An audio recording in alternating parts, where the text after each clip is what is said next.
Clara Whitmore did not knock. She kicked the gate open with what was left of her strength, stumbled through the mud, and stood at the foot of Elias Caldwell's porched steps with her youngest pressed against her chest and her daughter gripping the back of her coat.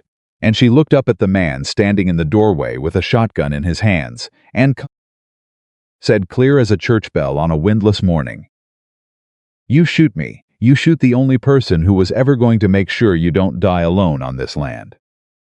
If this story has moved you already, please subscribe to our channel and follow along until the very last word, because this story is going to go somewhere that will stay with you long after it's over. Drop the name of your city in the comments below. I want to see exactly how far this story has traveled. Now let's begin. The gate had not been opened in 11 months. Elias Caldwell knew that because he had counted. He had counted the days the way a man counts the last of his flour, not because he cared, but because counting gave the silence something to do. 321 days since the last person had stood at that gate. A feed delivery boy who had left the grain sacks outside and driven off without knocking, because even boys of 16 knew better than to knock on Elias Caldwell's door uninvited. 322 days now, because the gate was open. He had heard it before he saw it, a sound like old wood giving way, not breaking but surrendering, the way things surrender when they have been pushed past the point of pride.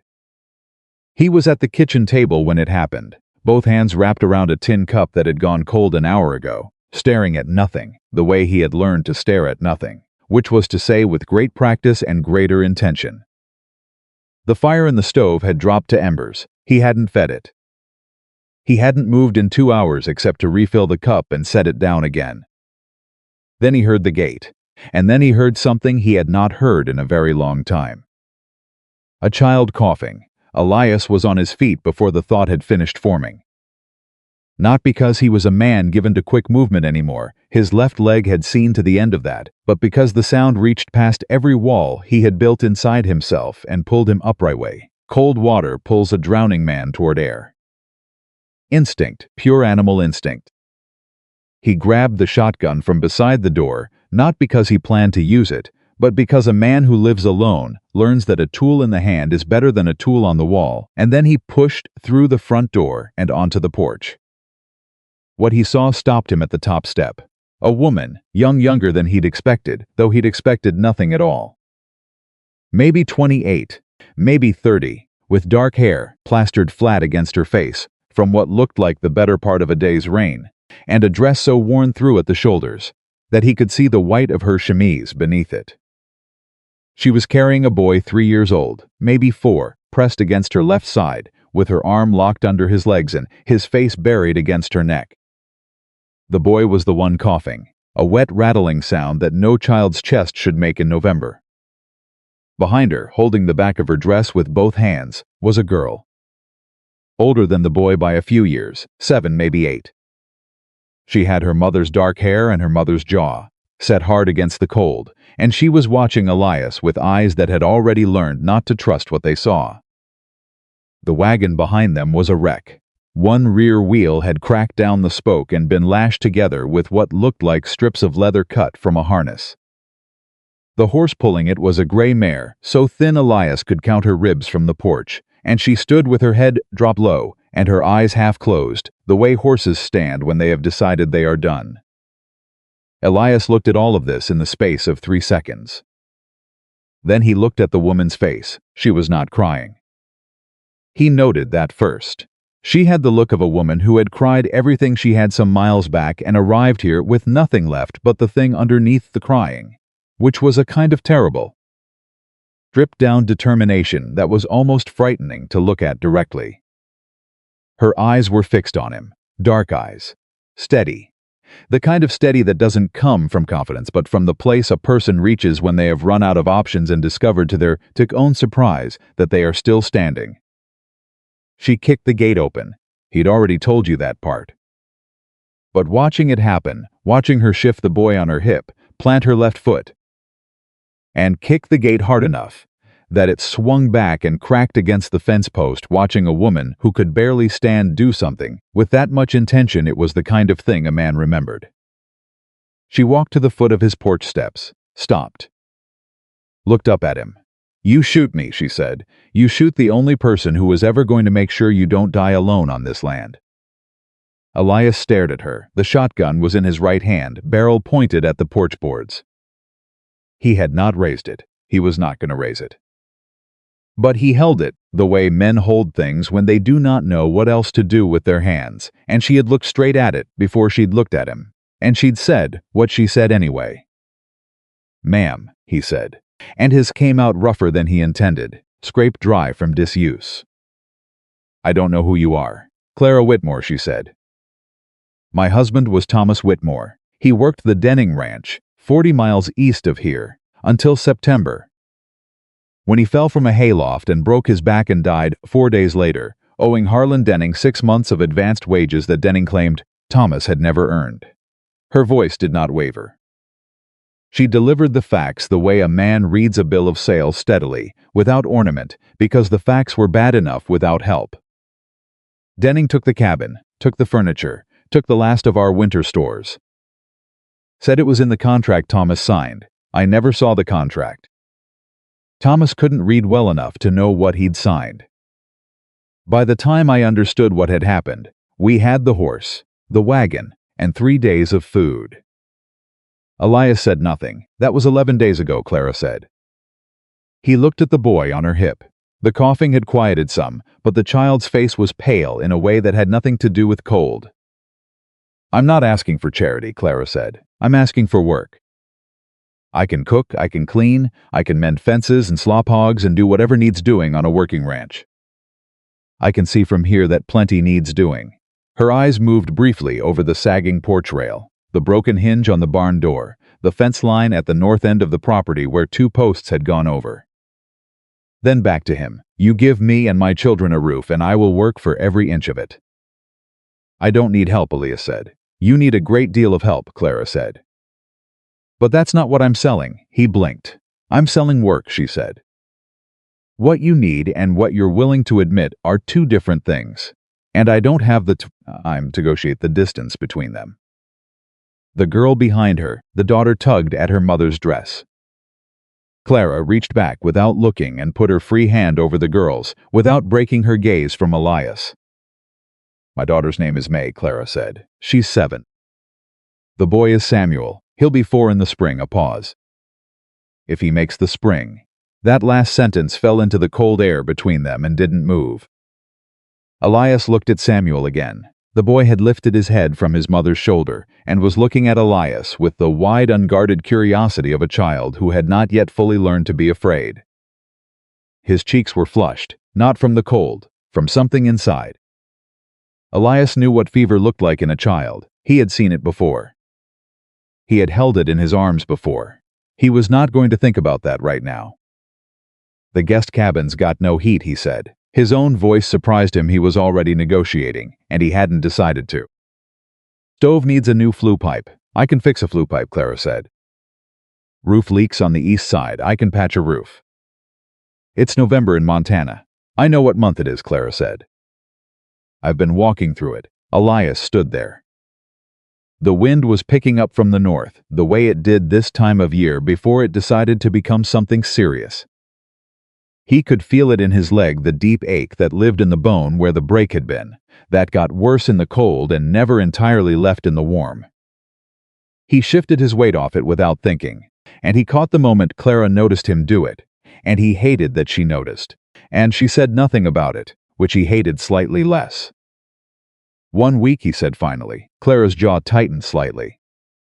Not in anger, in something closer to relief that she was working very hard not to show. 1 week, she agreed. "You work, you keep to your side. You don't go through my things, and you don't ask questions about what you see." "Agreed. And if the boy needs a doctor..." "He doesn't need a doctor," Clara said, and something shifted behind her eyes. "He needs warmth and food and rest. He'll be fine." She said it the way mothers say things they are not entirely sure of, but have decided to believe completely, because the alternative is not survivable. Elias stepped to the side. "Barn's around back," he said. "Horse can go in the far stall. There's feed, not much, but enough." "Cabins east of the house, wood stacked on the south side." He paused. I'll find a flue pipe. Clara nodded once. Thank you, Mr. Caldwell. Don't thank me, he said. 1 week, he went back inside. He stood in his kitchen for a long time after that, listening to the sounds of her moving in the yard, the creak of the wagon, the low exhausted sound the mare made when she was finally unhitched. The soft murmur of Clara's voice, talking to her children in the way mothers talk to children when they are telling them everything is going to be all right, and meaning it, more than they know how to prove.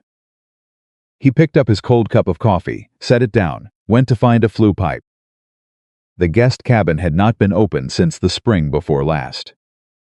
It had that smell, the smell of a room that had been closed too long, where the air had turned flat and the dust had settled into a kind of permanence. Elias stood in the doorway with a lantern and looked at it without pleasure. The iron stove in the corner was functional, but the pipe had rusted through at the joint. He'd been meaning to replace it since August and had found 11 excellent reasons not to. The east wall showed the dark shadow of water damage at the top corner, where the roof had wept through 2 winters of heavy snow. The single window on the north side had a crack in the glass that someone had tried to seal with a strip of cloth. He got the stove going with a length of spare pipe from the machine shed, packed a wad of caulk around the joint, and had the room warming by the time Clara came in carrying Samuel, wrapped in what looked like the last blanket she owned. She stopped when she felt the warmth, just for a moment. Just a single moment where her face changed, where the grip of it loosened, just enough that he could see what was underneath, which was a woman who had been very cold for a very long time and had just felt something warm for the first time in days. Then it was gone. The grip came back. She crossed to the bed, set Samuel down, pulled the blanket around him, and turned to Elias. "The pipe will hold? Long enough," he said. "I'll put a proper joint on it tomorrow." May had come in behind her mother and was standing near the door, watching Elias with those steady, suspicious eyes. She was holding something, a small cloth rabbit, worn flat, one ear hanging by a thread. She clutched it against her chest and did not look away from him. Elias looked at her. She looked back. "That's your rabbit," he said.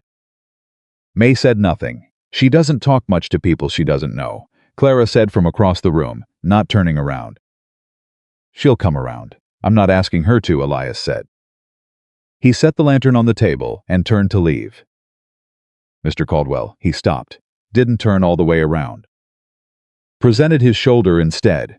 The way he'd learned to receive things he wasn't sure how to face directly.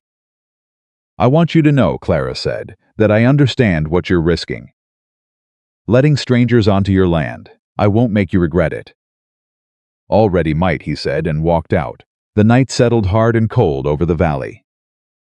Elias sat by his own stove and listened to the ranch sounds, the mare shifting in the barn, the pop of the wood in the fire, the distant low of cattle he'd been failing to tend properly for 6 months. Sounds he'd been listening to alone long enough that they had begun to seem like silence. And then, from the east cabin, through the wall of cold November air between them, a child's voice. Small, indistinct, and then a woman's voice answering it, low and steady and warm in that particular way that a mother's voice is warm, which is to say in the way of something that has never fully learned how to be cold. Elias sat with his bad leg stretched out toward the stove and listened to that sound for a long time. He didn't call it anything. He didn't think about what it meant. He just listened. By the second morning, Clara had already changed things he hadn't noticed needed changing. She had not asked his permission. She had simply, with the particular efficiency of a person who has learned that asking sometimes costs more time than doing, gone about the business of looking at what was broken and beginning to address it.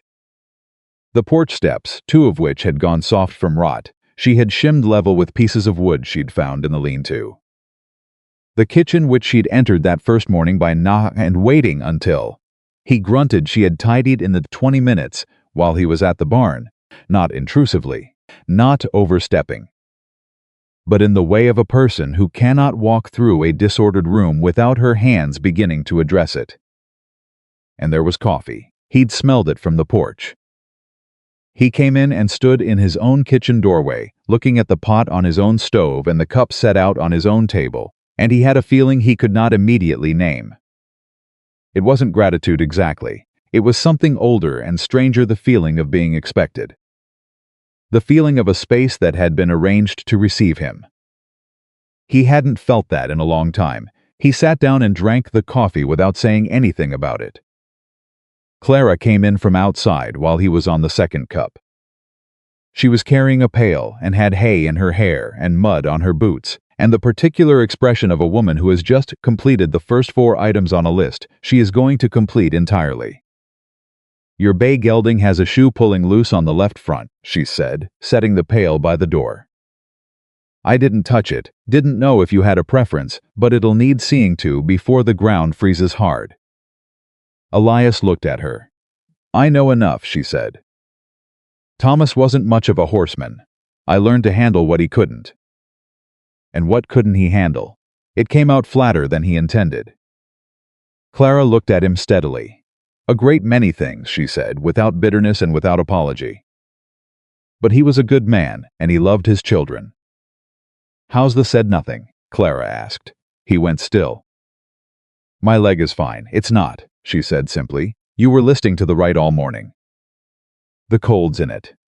"Clara, Mrs. Whitmore," he said again, deliberate. "I'll thank you to my leg be my business."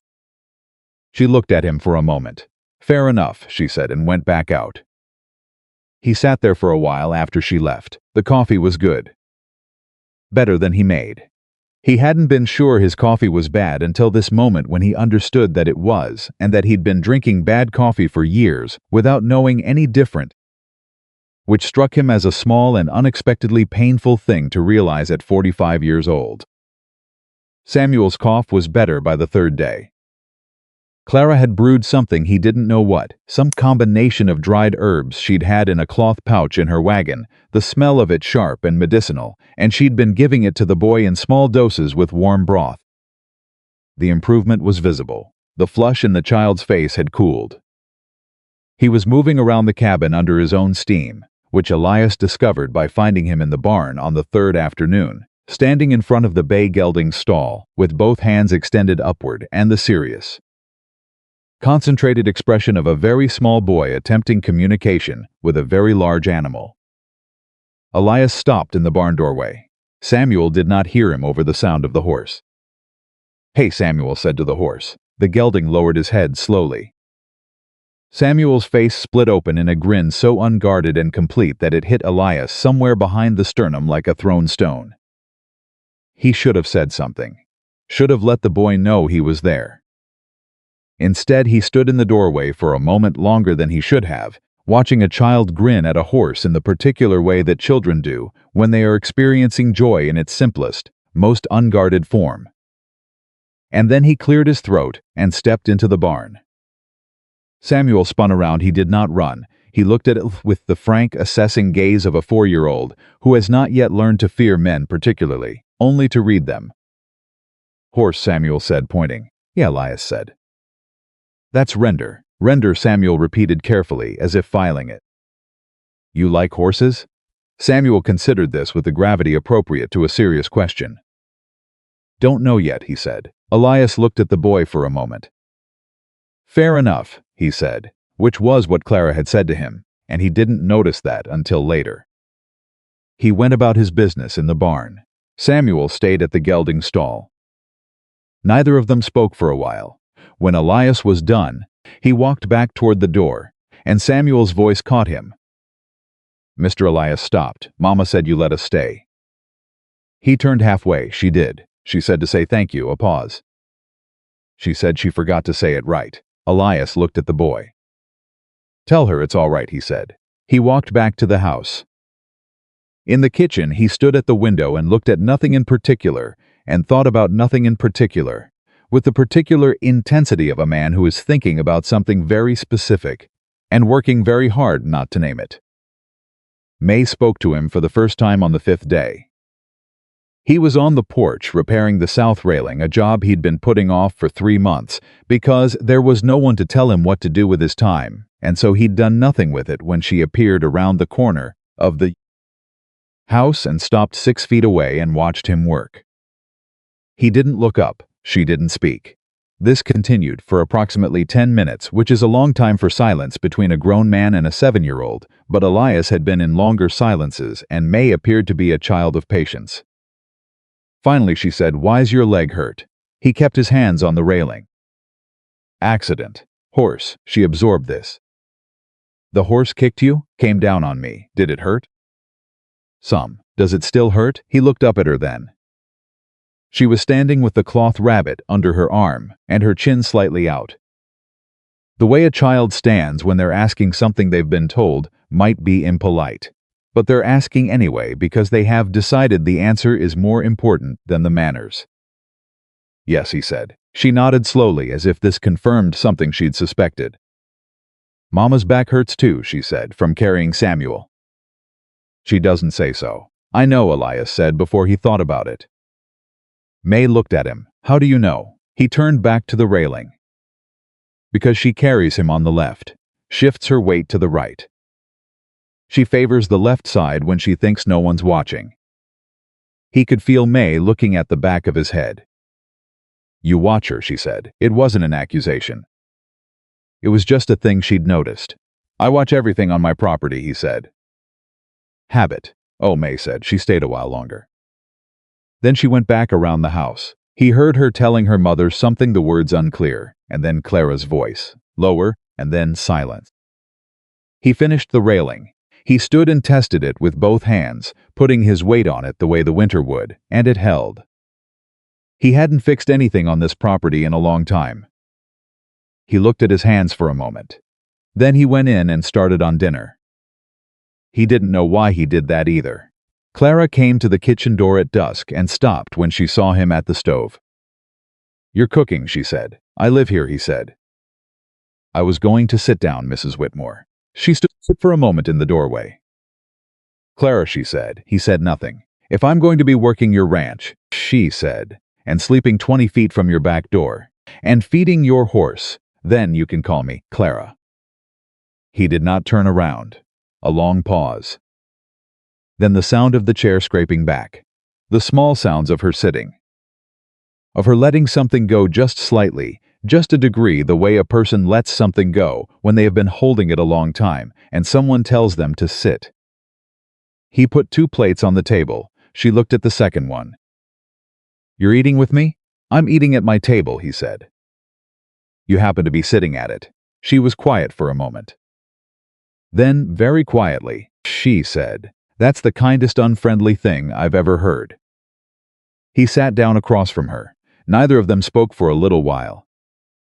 Then Samuel appeared in the doorway in his nightshirt with a face full of sleep and said, "Mama, is it dinner?" And Clara said, "Yes, baby. Come sit." And Elias got up without being asked and got a 3rd plate from the shelf. And May appeared behind her brother, and the 4 of them sat at a table that had been set for one for years. And Elias Caldwell, who had told himself he needed nothing and no one, picked up his fork and ate dinner at a table that was no longer quiet. He told himself it was just 1 week. He knew even then that it was a lie. By the end of the 1st week, he had not asked her to leave. By the end of the 2nd, he had fixed the barn hinge, ordered a new window pane, and replaced 3 fence posts on the north line work that had been waiting for months and that he accomplished in 8 days with a consistency of purpose that he had not managed in the better part of a year. He did not think about why. Clara asked him once, at the end of the 2nd week, whether he wanted her to stay on. She asked it plainly and without drama, standing in the barn with a brush in her hand and the gray mare, who had recovered enough to be opinionated about grooming, pulling away from her with attitude. "The week's come and gone," Clara said. "I understand if you want us to move on." Elias was checking Render's left front shoe, properly replaced now, done by his own hand on day 4. He didn't look up. "Winter's coming hard," he said. "It is," she agreed. "Road to town'll be impassable in 3 weeks. Maybe expect so. Be foolish to travel in that." "Extremely," Clara said. He set Render's hoof down. "You can stay through winter," he said. "We'll talk in the spring." Clara was quiet for a moment. "All right," she said. Neither of them said anything else. The mare tossed her head. Clara went back to brushing. Elias stood in the barn with his hand on the gelding's flank and his chest full of something that he recognized distantly. The way you recognize a place you visited once a long time ago and thought you'd never see again. He didn't name it, but it was there, and the ranch, for the first time in a very long time, did not feel like a place where a man was waiting to finish dying. It felt like a place where something had just quietly, and without anyone's permission, decided to begin. The snow came on a Thursday. Elias knew it would. He'd felt it in his leg 2 days before, that deep grinding ache that went past bone into something he had no name for, a pain that had become his most reliable weather instrument since the accident. Better than any almanac, more honest than any sky. When his leg said snow, snow came. He was at the fence line when the first flakes hit, hammering a new post into ground that was already beginning to resist the iron. And he did not stop working, because stops was not something he had allowed himself to do easily since Clara and her children had arrived. Moving kept him from thinking. Thinking had become dangerous in ways it hadn't been before, because now when he thought about the coffee waiting on the stove, and the sound of May reading aloud to Samuel in the evenings. And the particular way Clara stood at the barn door in the mornings with her arms crossed, and her breath coming out in small clouds while she looked at the sky and made her own private assessments of the day, and what. None of that thinking led anywhere he knew how to go. So he worked. The post went in crooked. He pulled it, reset it, drove it again.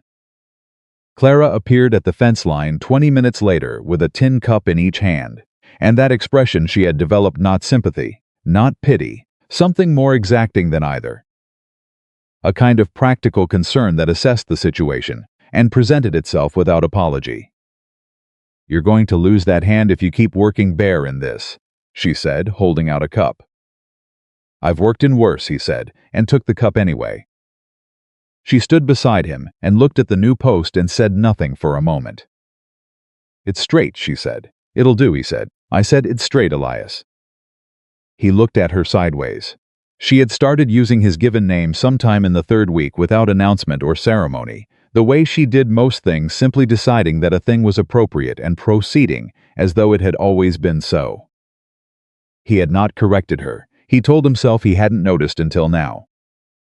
"The south pasture fence has 4 posts that need replacing before the ground locks up," she said, cupping both hands around her own tin and looking out at the gray sky with a rancher's eyes, which she had developed without any apparent effort or training.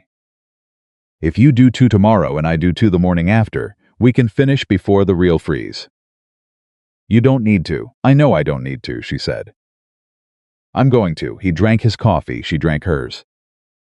The snow was coming steadily now, not heavy yet but serious, the kind that meant business rather than decoration. "May wants to learn to ride," Clara said after a while. He said nothing. "I told her I'd ask you. She's 7.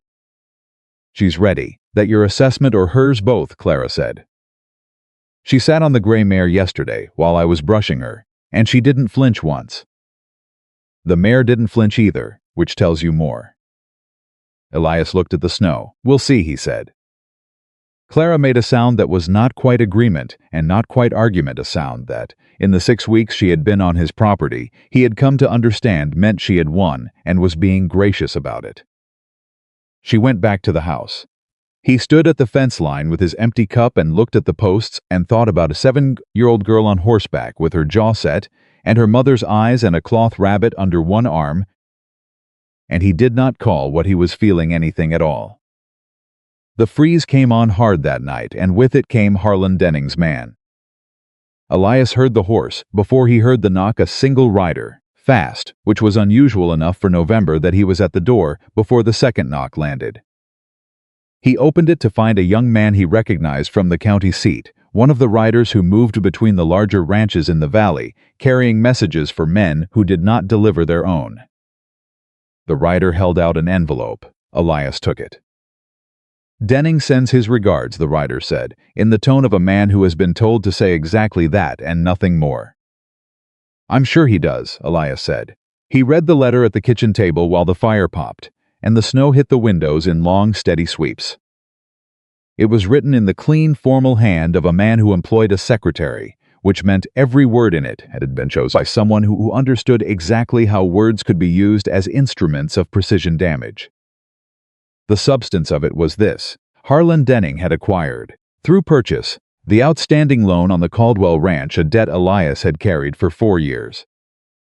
Taken out after the accident, when he could no longer manage the work alone and had borrowed against the land to hire help he ultimately couldn't afford to keep. The loan had been held by a bank in Billings that had apparently quietly sold its paper to Denning sometime in the early fall. The letter informed Elias, in the language of courtesy that is crueler than plain hostility because it wraps the blade in silk, that the loan would be called in full on the first each 90 days hence, and that if payment was not received in full, the property would revert to Mr. Denning's possession. Elias read it twice, then he set it on the table and sat with it for a long while. He knew what the number was. He had known it for 4 years, the way you know the weight of something you carry all the time, not because you measure it daily, but because it is always there, changing the way you stand. The number was not survivable, not in 90 days. Not in 900. Not on what this land was currently producing, which was less than half what it should have been, before his leg and his grief had stripped the operation down to something barely alive. He was still sitting at the table when Clara knocked. 2 knocks, then a pause. The knock she had developed for late hours, different from the morning knock, quieter, the one that said she was checking rather than arriving. He didn't answer right away. She knocked again, he said. She opened the door and read the room in the way she had of reading rooms, the letter on the table, his hands flat on either side of it, his face doing the thing his face did when he was containing something large. She came in and sat across from him. She didn't ask. She waited. He slid the letter across the table. She read it without speaking. He watched her face as she read, the slight tightening around her eyes at the number, the stillness that came over her at Denning's name, a stillness he understood because he'd felt it too, a stillness that has history in it. Denning, she said. You know him. I know of him. She set the letter down. Thomas worked a season on a ranch that bordered Denning land 3 years back. The stories were consistent. She looked at Elias. He collects things, proper debts, people who owe him. He's been after this land for 8 years, Elias said. Offered twice, both times I said no, so he found another way in. He's patient, Elias said. I'll give him that. Clara was quiet for a moment. How bad is it? He said. He did not dress it up. She was not a woman who benefited from things being dressed up. The number he's calling in, I can't raise it. Not by March. Not by next March. She looked at him steadily. What can you raise?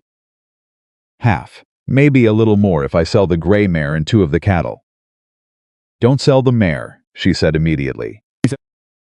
She's a good horse, and May's just learning on her, and she's worth more as a working animal than whatever Denning would give you in a forced sale anyway. She said it quickly, practically, without sentiment, and then seemed to hear what she'd said and added, quieter, and May's attached to her. Elias looked at his hands. Half isn't enough, he said.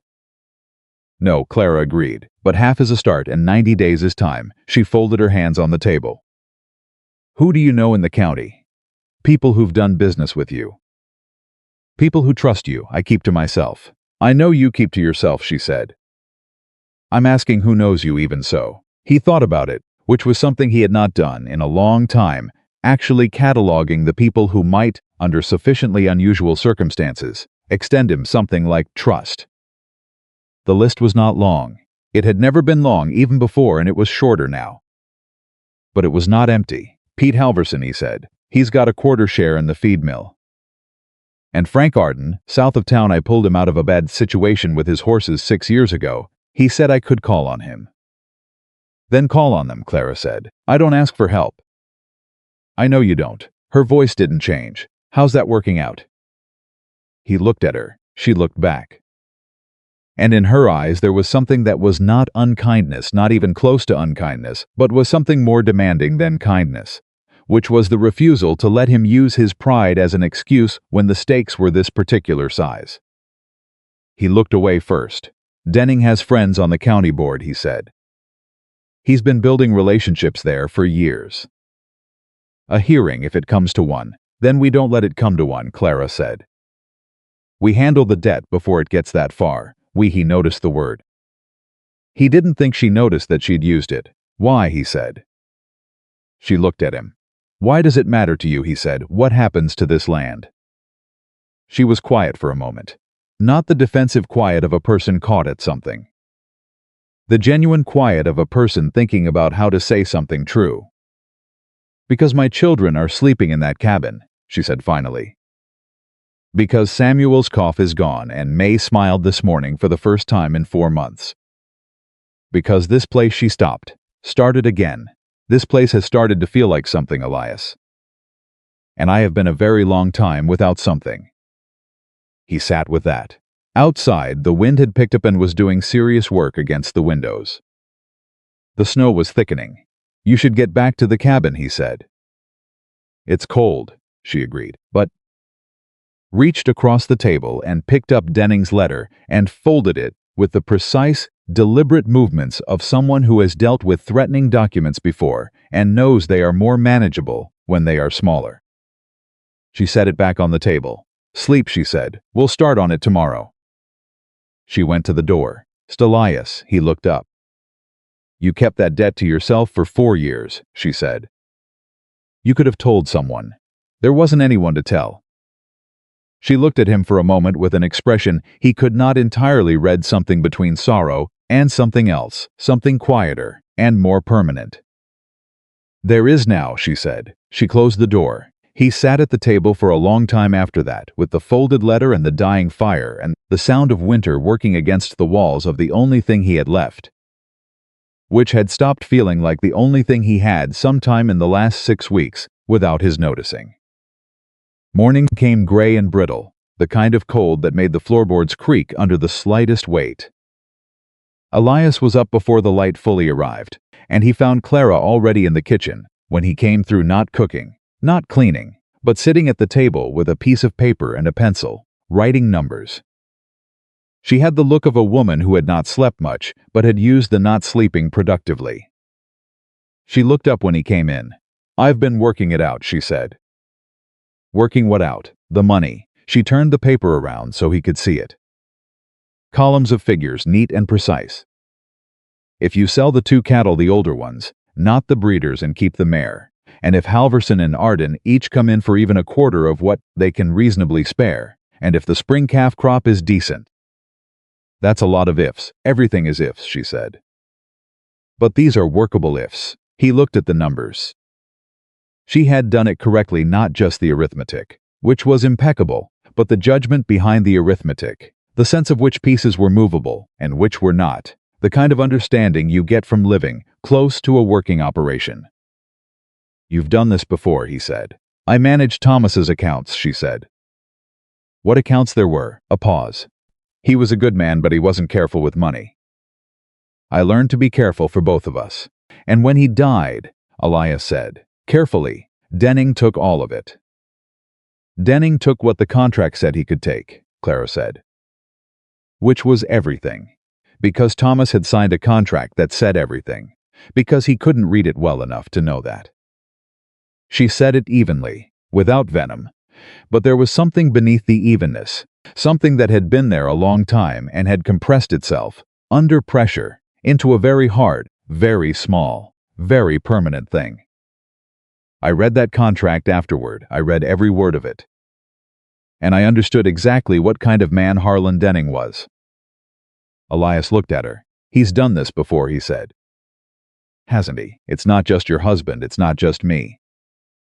There are 3 other ranches in the valley that Denning holds paper on, Clara said. I found that out before I left. Talk to wives. Mostly men don't talk as freely as women do when they're afraid, which I find ironic but not surprising. She looked at the paper. The Horton place east of the river, the Whitfield property up toward the ridge, and a small operation near Miller's Creek run by an older widow named Sadie Pruett, who's been there 40 years and doesn't have anyone to help her. Elias was quiet. What are you telling me? He said. I'm telling you that this isn't just about you, Clara said.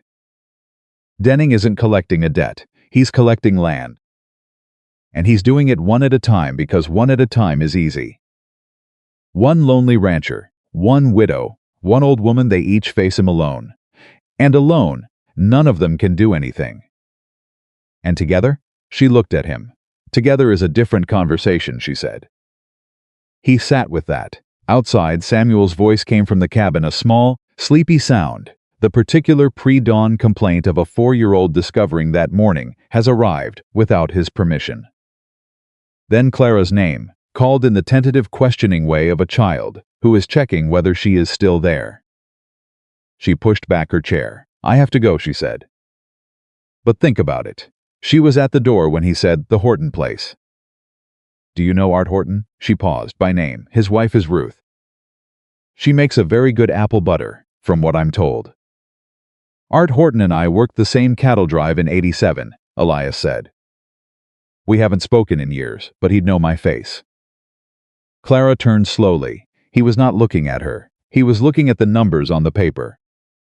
If you're suggesting what I think you're suggesting, she said. I'm not suggesting anything, Elias said. I'm stating facts. She looked at him for a long moment. I'll be back in an hour, she said. After Samuel settled, she went out. He heard her cross to the cabin, heard the door, heard Samuel's small outrage converted almost immediately into the quieter sound of a child being held. He sat at the table with the column of numbers and thought about Art Horton and the Whitfield property and a widow named Sadie Pruitt who had worked her land for 40 years and did not have anyone to help her. And he thought about Harlan Denning sitting somewhere warm and patient, waiting for each of them to fall over separately, which was so much tidier than having to push them. He thought about Clara's word, together. He'd spent 11 years alone on this property, telling himself that was a choice rather than a consequence. That the solitude was something he'd selected with clear eyes, rather than something that had happened to him in stages, so gradual he hadn't noticed, until the stages were done. His wife gone, his son gone, the men who'd worked for him gone one by one. As the money thinned and the work became harder, and his leg made him someone it was difficult to work alongside because of the particular anger that had come to live in him after the accident, not the leg, not the pain, but the anger at needing, at being the kind of man who required accommodation, who had gone from being the strongest hand in the territory to being a man who had to plan his movements around weather. He had wrapped that anger around himself like a fence. It had kept everyone out. It had also kept him in. He picked up the pencil Clara had left on the table and looked at her numbers. Then he turned the paper over and began writing a list of names. Pete Halverson, Frank Arden, Art Horton, the name of the county land registrar, a man named Douglas Webb who had been fair in Elias's limited experience with him. A lawyer in town named Cass, who had handled his deed paperwork and who Elias had once observed, in passing, expressed something that looked like genuine distaste for Harlan Denning's methods, not out loud, not actionably, but in the small, precise way that honest men sometimes allow their opinions to surface when they think no one is paying attention. Elias had always paid attention. He was done with the list when Clara came back. She looked at it. She looked at him. You've been busy, she said. I've been thinking, I can see that. She sat down. Douglas Webb is on that list. He's the registrar. If Denning's land acquisition has been irregular in any way, and I think it has been, Webb has the records. Denning has influence with the county board, Clara said. Denning has influence with some of the county board, Elias said. Webb isn't on the board, he's under the board. And men under boards sometimes resent the boards they're under. Clara looked at him with an expression he'd never seen from her before. It took him a moment to identify it. She was surprised. You've been watching people, she said. All these years alone, you've been watching. Nothing else to do, he said. She shook her head slightly, not dismissal, something closer to wonder. We should ride to Halverson first, she said. Today, if the road's still passable. The road's passable until noon, he said. After that, the snow will close it for a day, maybe 2. Then we should leave soon. There it was again. May can watch Samuel for a few hours, Clara said. She's capable. She'll complain, but she's capable. I know she's capable, Elias said. Clara stood. I'll get the horses ready, she said and moved to the door. Clara. She stopped. He was not a man who expressed things easily. He had spent too long in his own silence for the words to come without resistance, and the resistance was real, not performance, not pride exactly, but the genuine difficulty of a man unlearning the habit of keeping everything inside the fence he'd built. I should have reached out to Halverson myself, he said.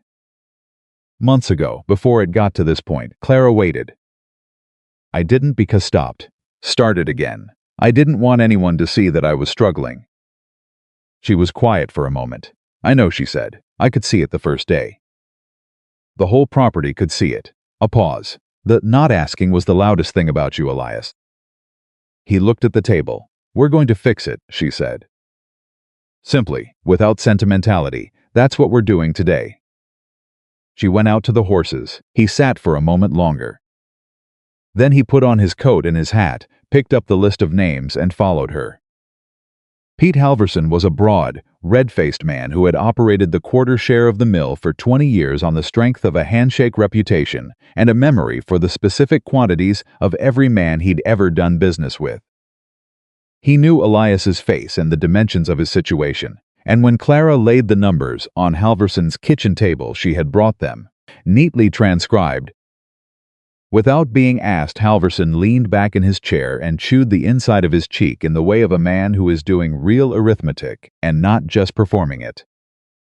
Denning bought your paper, Halverson said. In September, Elias said. Without any notification I was aware of until his letter arrived last night. That's legal, Halverson said. Technically. Most of what Denning does is technically legal, Clara said. Halverson looked at her with the particular assessment that men of his type apply to women who speak in business conversations, weighing her against the category before deciding whether to hear the words. Clara met his gaze without adjustment. Whatever Halverson found in her eyes, it appeared to satisfy some internal requirement because he nodded once and looked back at Elias. The Horton place, Halverson said. You know Denning holds paper on that too. I've heard, Elias said. And the Whitfield property. And Sadie Pruitt's 40 acres. Halverson's voice had gone quieter. I've been watching it happen for 2 years, one at a time. Just far enough apart that no one put the pieces together. We're putting them together now, Clara said. Halverson looked at her again. Who are you, exactly? Mrs. Whitmore, Clara said. Clara Whitmore. My husband worked Denning's east pasture until September, when he died in an accident and Denning took everything we owned against a debt Thomas couldn't read well enough to understand he'd signed. The room was quiet. Halverson set his hands flat on the table. All right, he said. What do you need from me? When they rode back to the ranch that afternoon, the snow was coming harder, and the light was failing early the way it did in Montana, in November, dropping out of the sky with the particular abruptness of a door closing.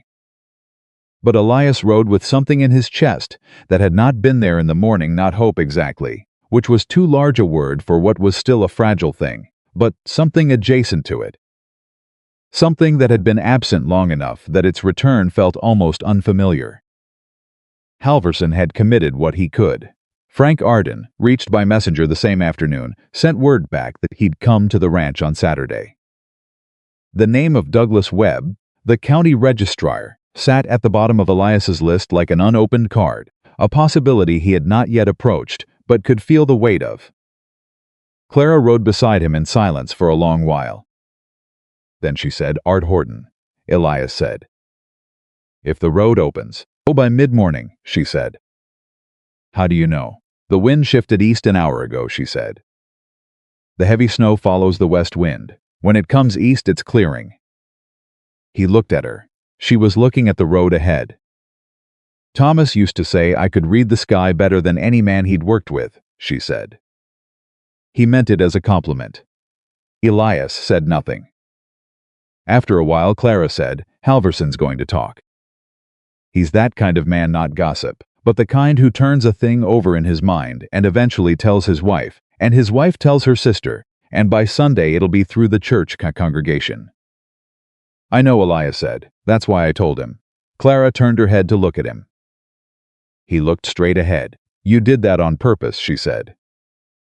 Denning works in quiet, Elias said. He buys paper quietly, makes arrangements quietly, sends polite letters. The quiet is the weapon. He paused. Noise is the answer to quiet. Clara was still looking at him. Halverson's wife's sister is married to Douglas Webb, she said slowly.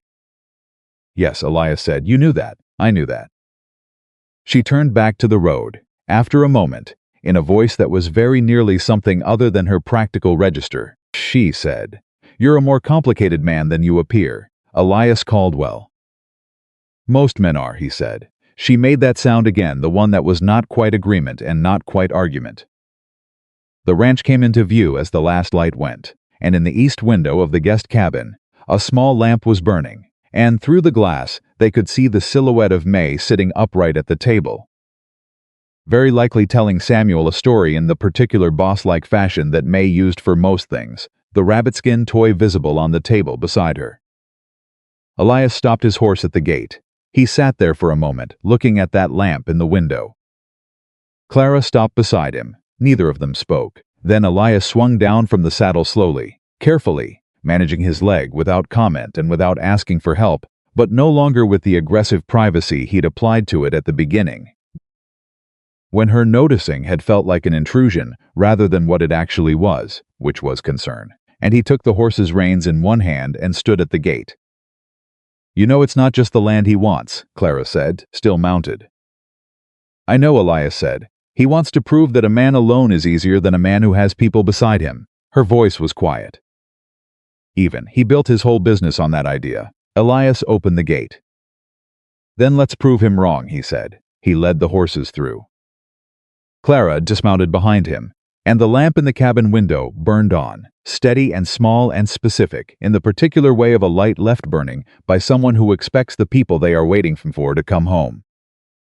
Art Horton's place was a 40-minute ride east on a road that had reopened exactly as Clara said it would by mid-morning, the wind having shifted in the night and pulled the heavy clouds north, leaving behind the kind of hard, clear cold that made every sound carry twice as far and every breath visible from a distance. Elias had not been to the Horton Ranch in 4 years. He knew that because the last time he'd been there, his leg had still been in a splint, and Art had come out to the gate to help him off if his horse, without being asked, which was the kind of thing you remembered about a man.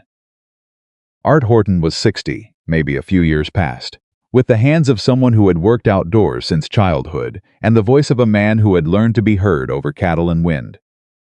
He came out to the porch when he heard them ride up, and he stood there for a moment looking at Elias, with an expression that went through several things in quick succession: surprise, then something that might have been relief, then the careful neutrality of a man who has learned to manage his reactions in hard times, because his reactions are observed by a wife and 4 grown children who take their cues from him. "Elias Caldwell," Art said. "You look like hell." "You look the same as ever," Elias said.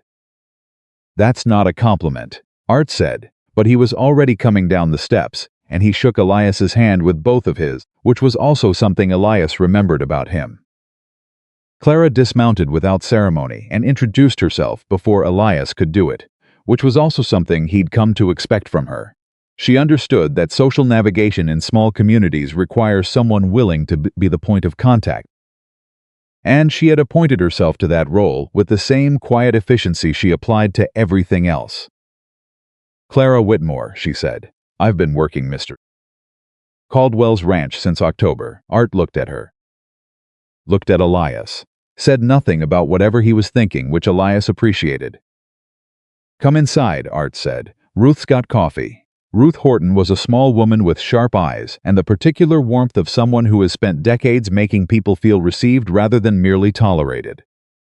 She put cups in front of them before they'd settled their chairs, and then sat down herself, which told Elias she already knew why they'd come, or close enough that the details were a formality. "Denning sent you a letter," Art said. "It was not a question." Art nodded slowly. "He sent us one in August." The table went quiet. "August," Clara said. "August 15th, Ruth said, with the precision of a woman who has had the date memorized since the moment she read it. "We didn't tell anyone. Art said it would work itself out." She looked at her husband, without hostility but without softness either. I told him it wouldn't. It won't work itself out, Elias said. That's why we're here. Art wrapped his hands around his cup. He was a proud man, not the destructive kind of pride that closes everything down, but the structural kind. The kind that had held a family and a ranch together for 30 years, and that made accepting help feel like a violation of something's load-bearing in his sense of himself. Elias recognized that pride with perfect clarity. He had worn it himself for 11 years. He bought the Whitfield paper too, Elias said, and Sadie Pruitt's. And mine in September. All four, he said. All four, Elias said. He's been collecting us, one at a time. Far enough apart that no one was going to put it together on their own. He paused. I wouldn't have put it together on my own. Art looked at Clara. She met his eyes. Mrs. Whitmore worked for Thomas Whitmore, Art said quietly. I heard about Thomas. You heard correctly, Clara said. Denning took everything the contract covered. Which was everything Thomas had, because Thomas signed a contract he couldn't fully read. Art sat back in his chair. The silence in the room was the kind that happens when a number of people are all thinking the same thing and arriving at the same place from different directions. He's been doing this for years, Art said finally. Yes, Clara said, and nobody put it together, she said. Because nobody was talking to each other, because each person faced him separately, which is exactly what he wanted. Art looked at Elias. What are you proposing? I'm not proposing anything yet, Elias said.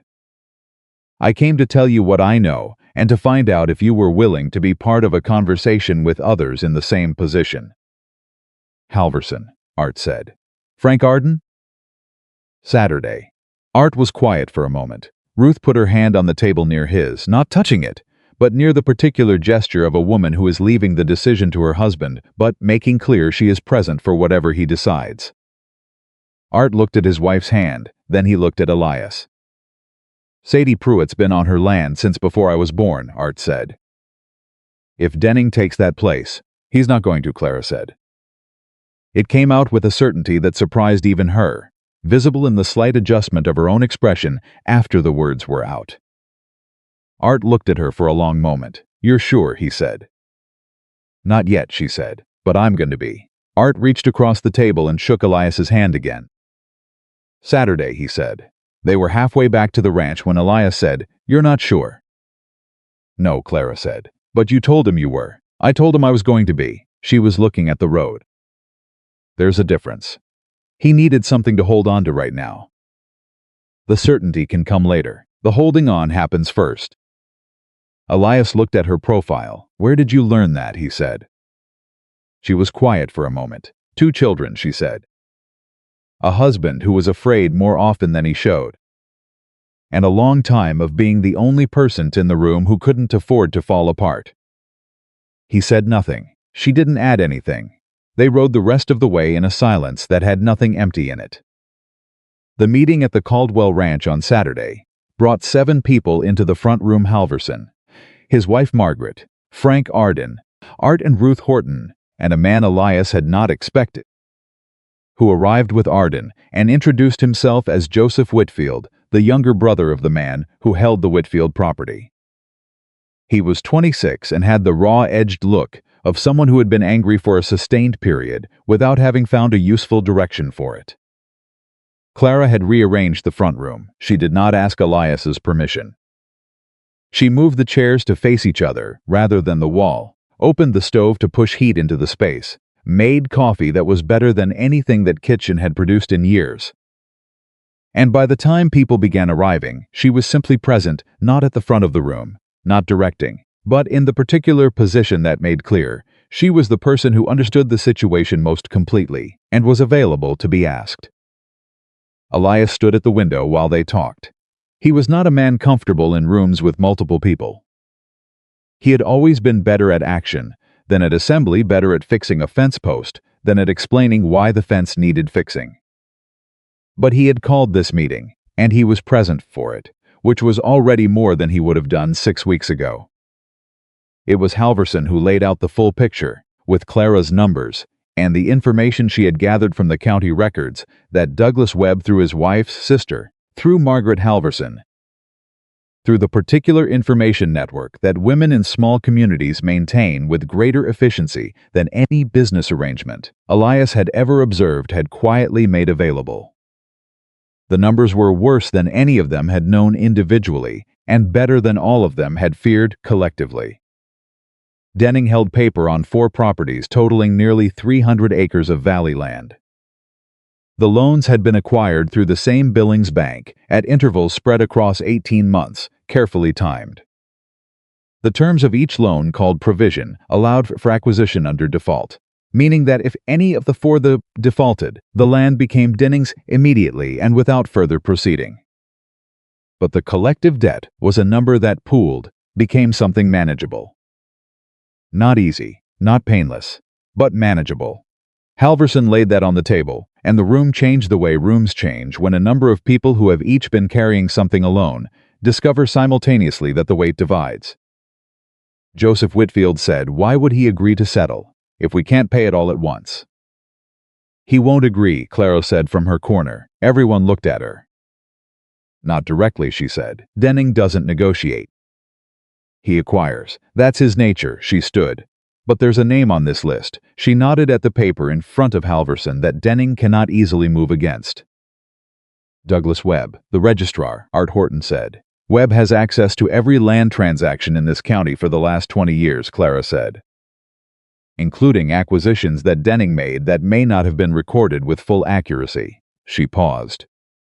"When I asked Webb's wife what her husband thought of Harlan Denning, she said, and I'm quoting exactly, that her husband believed Denning had been reading the county land codes the way a dishonest man reads a contract." Finding the gaps, the room was very quiet. "If there are irregularities in Denning's records," Clara continued, "and if those irregularities are brought to the state land office rather than the county board which Denning influences, then the ground shifts. The leverage shifts." Frank Arden said, "You're talking about going after him directly." "I'm talking about making sure the people with authority over him know exactly what he's been doing," Clara said. "Which is different from going after him. It's removing his cover." Elias spoke from the window. "He'll retaliate," he said. Everyone looked at him. "Before any of this can be filed, before Webb can move, Denning will hear about this meeting. He has ears in this valley. He's always had ears here. He'll know by Monday." The room sat with that. "Then we move faster than Monday," Clara said. Halverson looked at her. "You've thought this through." "I've thought about very little else since Thursday," she said. It was Ruth Horton who said quietly, into the silence that followed, "You don't have a stake in this land, Mrs. Whitmore. You've got no property here, no debt. Denning can't touch you." The room went still in a different way. Ruth wasn't being cruel. Her voice was genuinely puzzled, the honest inquiry of a woman trying to understand a motivation she couldn't quite map onto self-interest. Clara looked at her. "He took my husband's wages," she said. "He put my children in a broken wagon in November and pointed us toward the road. He did it through a contract written to take advantage of a man who couldn't defend himself." A pause. "And he's done it to every person in this room, and several more who aren't here. So you have a stake." Ruth looked at her for a long moment. Then Ruth Horton, who had lived in this valley for 30 years, and was not a woman who trusted quickly, said, "All right then." And that was enough. Denning's response came faster than Monday.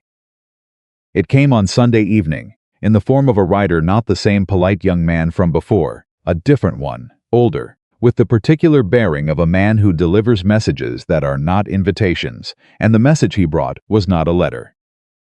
It was a notice, filed with the county clerk that Saturday, the same day as the meeting, which meant Denning had been told about the meeting as it was happening, or immediately after formally calling in the full debt on the Caldwell property. Effective 30 days hence rather than 90. Citing a provision in the original loan agreement that allowed acceleration of the debt timeline in the event of material change in the borrower's circumstances. Elias read the notice twice. Clara read it once. "He knows," she said. "Yes," Elias said. "He moved the deadline 30 days instead of 90. Clara set the paper on the table. Her hands were completely steady. Her face was the face she used when she was containing something very large, with very deliberate effort. And Elias had learned to read it the way you learn to read weather, not from what was visible on the surface, but from the particular quality of the stillness. "He's trying to panic us," she said. "Is it working?" She looked at him. "Ask me in an hour," she said. She went to the window. Elias watched her. She stood there for perhaps 2 minutes, which is a long time to stand at a window in silence when something large is happening, and then she turned around. "Douglas Webb," she said, "tomorrow, before Denning can talk to him." "Webb is under the county board," Elias said, "if Denning applies pressure." "Webb isn't corrupt," Clara said. "I would bet a great deal on that." His wife said something that stuck with me. She said her husband keeps records of everything because he believes the records are the only honest thing in county government. A man who keeps records of everything is a man who is waiting for someone to ask the right questions. Elias was quiet. "The question," Clara said, "is who goes to ask him?" She looked at him. "Not me," he said. "I'm the man whose land is being taken. I go in there and I'm a man with a personal grievance." "That's easy to dismiss." He looked at her steadily. "You go in there. You're a widow with 2 children, and a dead husband and a contract that was designed to be unreadable, and you've got a list of other people in the same situation, and a name, Harlan Denning, that Webb has been watching for years." Clara stood very still. "You're asking me to walk into the county registrar's office and lay all of it out," she said. "I'm asking you to tell the truth to a man who is waiting to hear it," Elias said. "Which is what you're best at." She looked at him for a long moment. Then she said, "If this doesn't work." "It'll work," he said. She blinked. "You don't know that." "No," he said. "But you told Art Horton you were going to be sure." "I'm doing the same thing for you." Something moved in her face. Not the practical, stripped-down expression she wore like armor most of the time, but something underneath it, something that was less defended and more real, and that she pulled back behind the armor quickly, but not quite quickly enough. "All right," she said. "I'll go with you," he said. "But not into the office." She nodded once. Then Samuel called from the cabin, and she went, and Elias stood at the kitchen window in the dark and thought about 30 days, and the name Douglas Webb, and the particular sound of Clara's voice, when it went quiet like that, which he had learned meant she was managing something that mattered very much. They rode to the county seat the next morning, Clara in her best dress, which was not fine but was clean, and pressed with the attention of a woman who understood that presentation carries weight in rooms where power sits behind a desk, and Elias in his good coat, the one he hadn't worn in a year. Webb's office was in the back of the county building, past the clerk's window and the boardroom, and a long corridor of closed doors. He was a thin man of 50 with a careful face and the eyes of someone who has spent decades reading documents and has developed, as a result, the ability to read other things with similar precision. He looked at Clara when she came in. He looked at the folder she was carrying. Clara had spent Sunday night compiling every piece of paper she had, every figure from her calculations, the notes from Ruth Horton and Margaret Halverson, a written account of her own husband's situation signed by herself. "Mrs. Whitmore," Webb said. "You know who I am," she said. "My wife mentioned you might come," he said. Clara sat down across from him and opened the folder. She talked for 40 minutes. Webb did not interrupt her. He listened the way careful men listen, not passively, but with visible attention, asking one question at a time when she paused, each question targeted with the precision of a man who already has a framework and is filling in the specifics. He took notes. He asked her to repeat 2 dates. He asked for the name of the bank in Billings. He asked, very carefully, whether she had seen the original contract that Thomas Whitmore had signed. "I read it after Thomas died," she said. "Do you have it?" She reached into the folder and put it on his desk. It was the only truly irreplaceable thing she owned. She had kept it in the bottom of her wagon through 11 days of travel and 6 weeks on a stranger's ranch, folded in oilskin to protect it from weather, because she had known even then, even in the worst of it, that the contract was evidence of something, and that evidence kept. Webb picked it up. He read it slowly. His face did not change while he read, but when he set it down with the care of a man handling something that is going to matter significantly in the near future. "Mrs. Whitmore," he said, "how many properties did you say?" "4 that I know of," she said. "There may be more." "There are more," Webb said. The room went very still. Clara heard her own breathing. "How many more?" she said. 6 additional land holdings in this county that transferred to Harlan Denning's name or associated holding names in the last 7 years, Webb said. 2 of them under circumstances I have had questions about for some time. He paused. And 1 filing, 18 months ago, that I rejected and returned to Denning's attorney for correction because the description of the parcel didn't match the survey record. He looked at her. It was resubmitted with a correction, but I kept a copy of the original.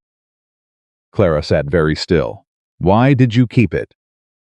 Webb looked at her steadily. "Because a man who files an incorrect parcel description on a land acquisition in this county is either incompetent," he said, "or he's testing how carefully the office checks its work."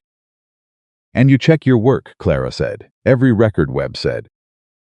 "Every transaction, every name." He folded his hands. "I've been keeping very careful records, Mrs. Whitmore.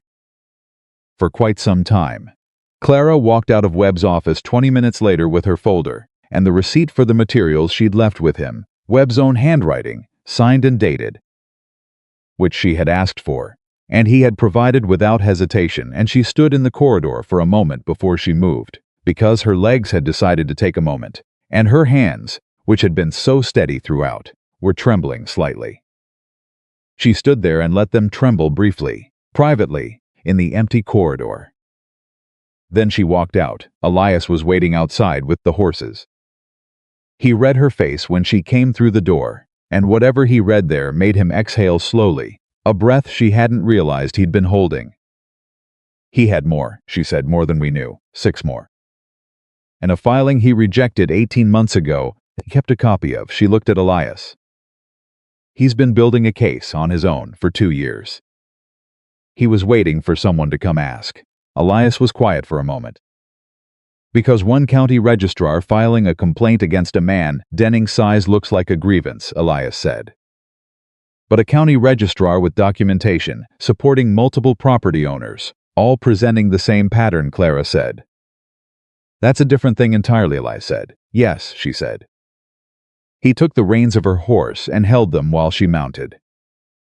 When she was up, he handed them back to her, and their hands were briefly in the same space, and neither of them made anything of it, but neither of them moved away from it, particularly quickly either. "Did he say what happens next?" Elias said. "He said he needs 2 weeks to compile his records properly," Clara said. "He's going to contact the state land office directly. He doesn't want it going through the county board." "Denning will find out," Elias said. "He already knows something's in motion," Clara said. "The question is whether he moves first." They rode in silence for a while. Then Elias said, "What does Denning do when he realizes he's losing?" Clara thought about it. Not the surface of it, she'd thought about the surface of it, but the inside, the nature of a man who had built his position on the assumption that people faced alone would always fold. "He'll try to discredit us," she said. "He'll say you're an unstable man who can't manage his property. He'll say I'm a woman with an agenda, a widow who attached herself to a vulnerable man's ranch for reasons of self-interest." She paused. "He'll come after your character and mine. That's the only play he has left." Elias was quiet for a long stretch, then let him come. Clara looked at him. "My character's been sitting on that land alone for 11 years, he said. "Every man in this county knows what my word is worth." And yours stopped. "Mine's an open question," she said. "I'm a stranger here. You were a stranger 7 weeks ago," he said. "Ruth Horton said all right to you. Pete Halverson listened to your numbers for 2 hours. Frank Arden told his wife you had more sense than any man he'd dealt with in a decade." He looked at the road. "You're not a stranger anymore." Clara looked at him. He didn't look back. She looked at the road. And something in her chest, which had been held at a very specific distance from hope for a very long time, held there by necessity, by the discipline of a woman who could not afford to want things she wasn't sure of, shifted. Just slightly. Just a degree, enough to notice. She rode beside him the rest of the way home without speaking. And the cold was serious, and the road was hard, and the ranch came into view with smoke from the cabin stovepipe, and the gray mare visible in the paddock, and May's voice carrying across the yard before they were even through the gate. May's voice. Clear and specific, telling Samuel something with great authority, and Elias pulled his horse to a stop just inside the gate and looked at all of it for a moment. Clara stopped beside him. "It's a good piece of land," she said quietly. "It is," he said, "worth fighting for." He looked at it for another moment. "Yes," he said, and then, because he was a man of very few unnecessary words, and that was apparently all he had on the subject, he rode toward the barn. Clara stayed at the gate for a moment longer. She was thinking about Harlan Denning, not with fear, not exactly, but with the clear-eyed attention of a woman who has learned to keep her eyes on the thing that's coming rather than the ground in front of her feet. He was going to move. She knew that with certainty. Webb's involvement had changed the terrain, but it had not eliminated the danger, it had only redistributed it. And men like Denning, when they felt the ground shifting, did not step back. They stepped harder. She thought about what he would do. She thought about the 30 days on the notice. She thought about the document Webb was holding, and the 6 additional properties, and the filing he had kept a copy of for 2 years, waiting. Then she thought about Elias at the county building doorway, holding her horse's reins without being asked, and the list of names on the kitchen table written in his hand. And the coffee, always the coffee, and the way he'd said, "Let him come," without bravado, without performance, as though it were simply a fact he was stating about what was going to happen next. She clicked to her horse and rode toward the barn. Inside, Elias was already unsaddling. May appeared in the barn door with Samuel on her hip, which was a thing she was not supposed to be doing because Samuel was heavy and May was 7.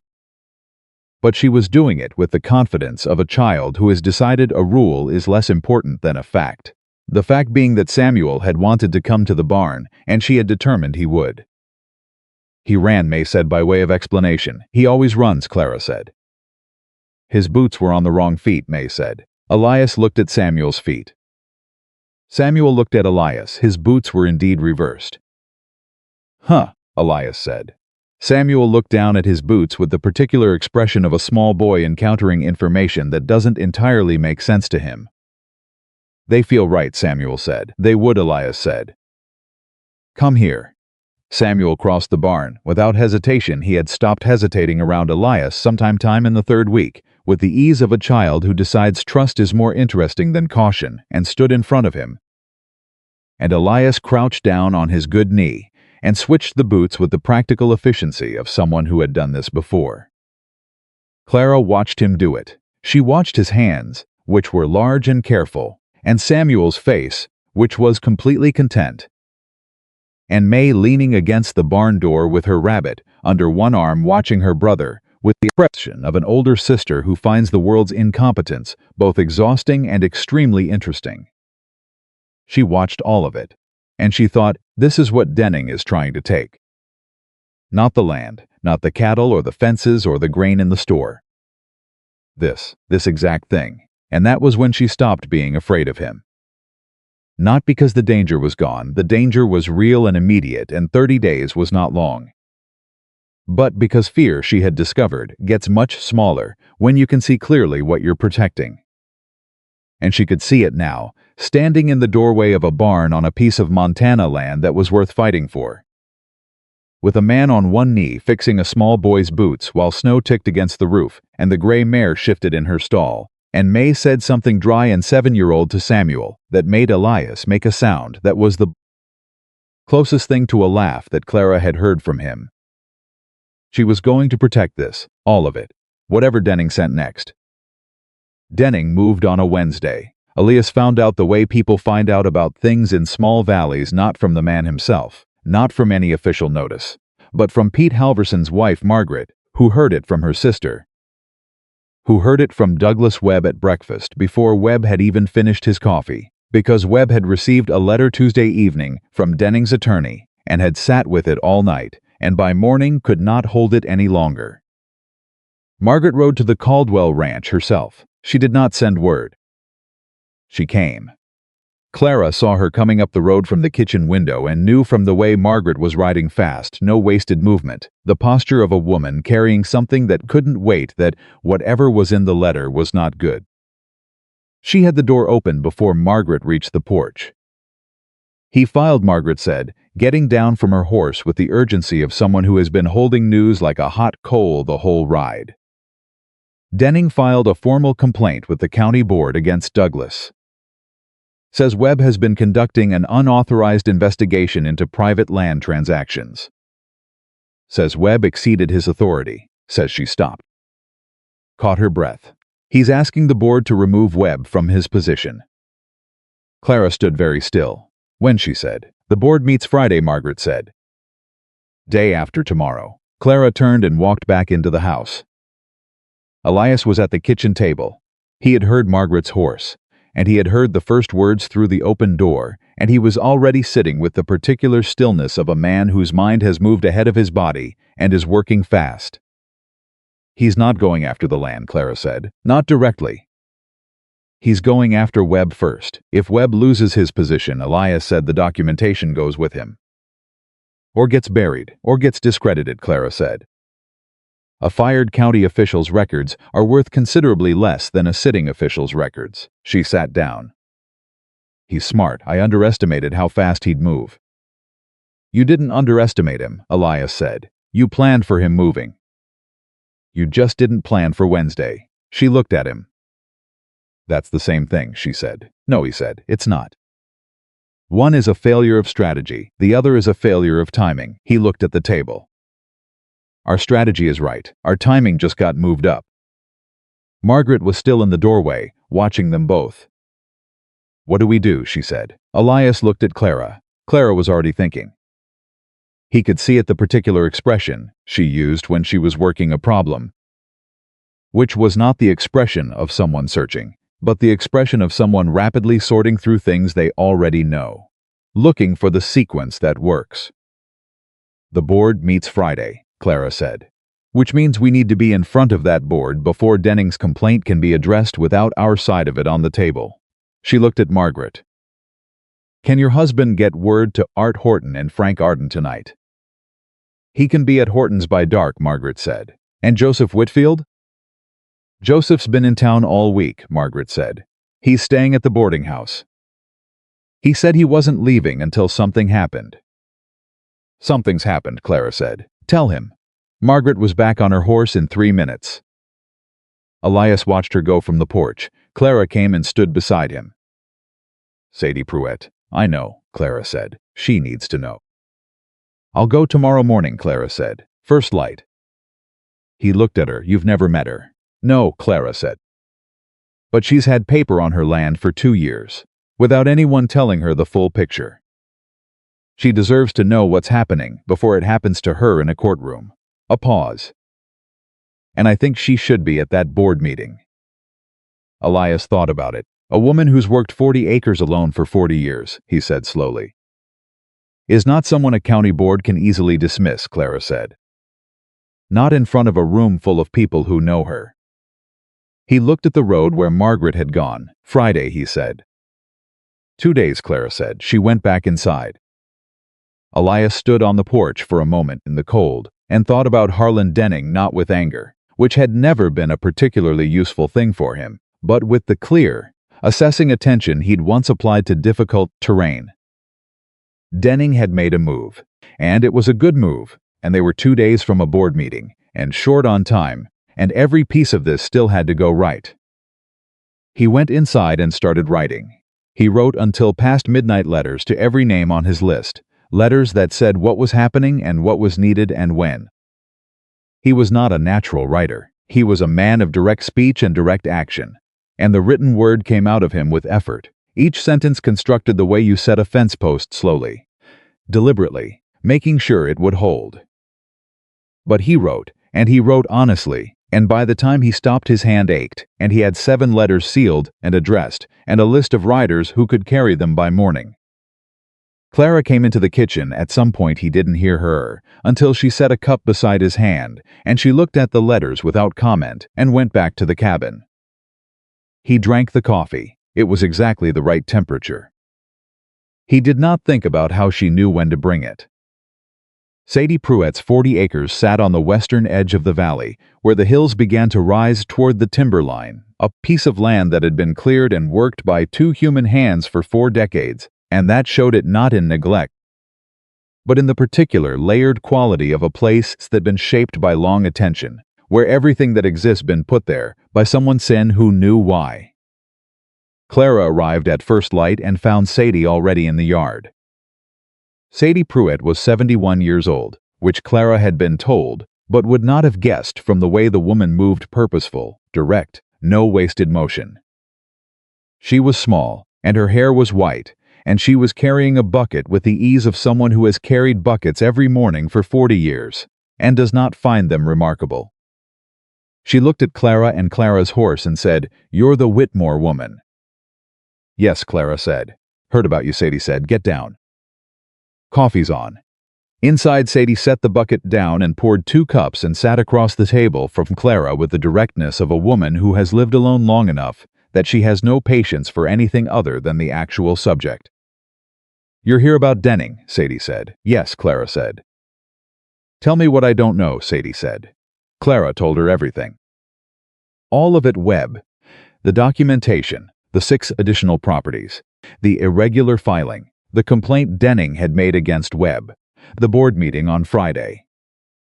She spoke plainly and without softening any of it because Sadie Pruitt's eyes were the eyes of a woman who would know immediately if something was being softened and would trust the speaker less for it. Sadie listened without interrupting. When Clara finished, Sadie sat for a moment looking at her cup. 2 years, Sadie said. "At least," Clara said. "He's been holding paper on this place for 2 years and nobody told me." "Nobody knew to tell you," Clara said. "Nobody had the full picture until recently." Sadie looked at her. "You had pieces of it. I started putting them together in October," Clara said, "when I understood what had happened to my husband." Sadie was quiet. She said, "Thomas. He worked Denning's east pasture and died owing a debt he didn't know he'd signed. And Denning took everything, everything." Sadie sat with that for a moment. Not in the way of someone encountering new information, in the way of someone having a thing they already knew confirmed at a level that made it heavier. "He came to see me," Sadie said, 3 years ago. "Very pleasant, very respectful. Said he admired what I'd done with the land.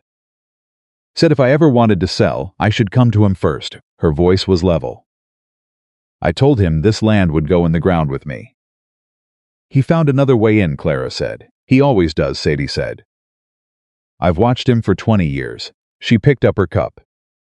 "I just didn't watch the bank." Clara said, "Will you come Friday?" Sadie looked at her. "The board meeting," Clara said.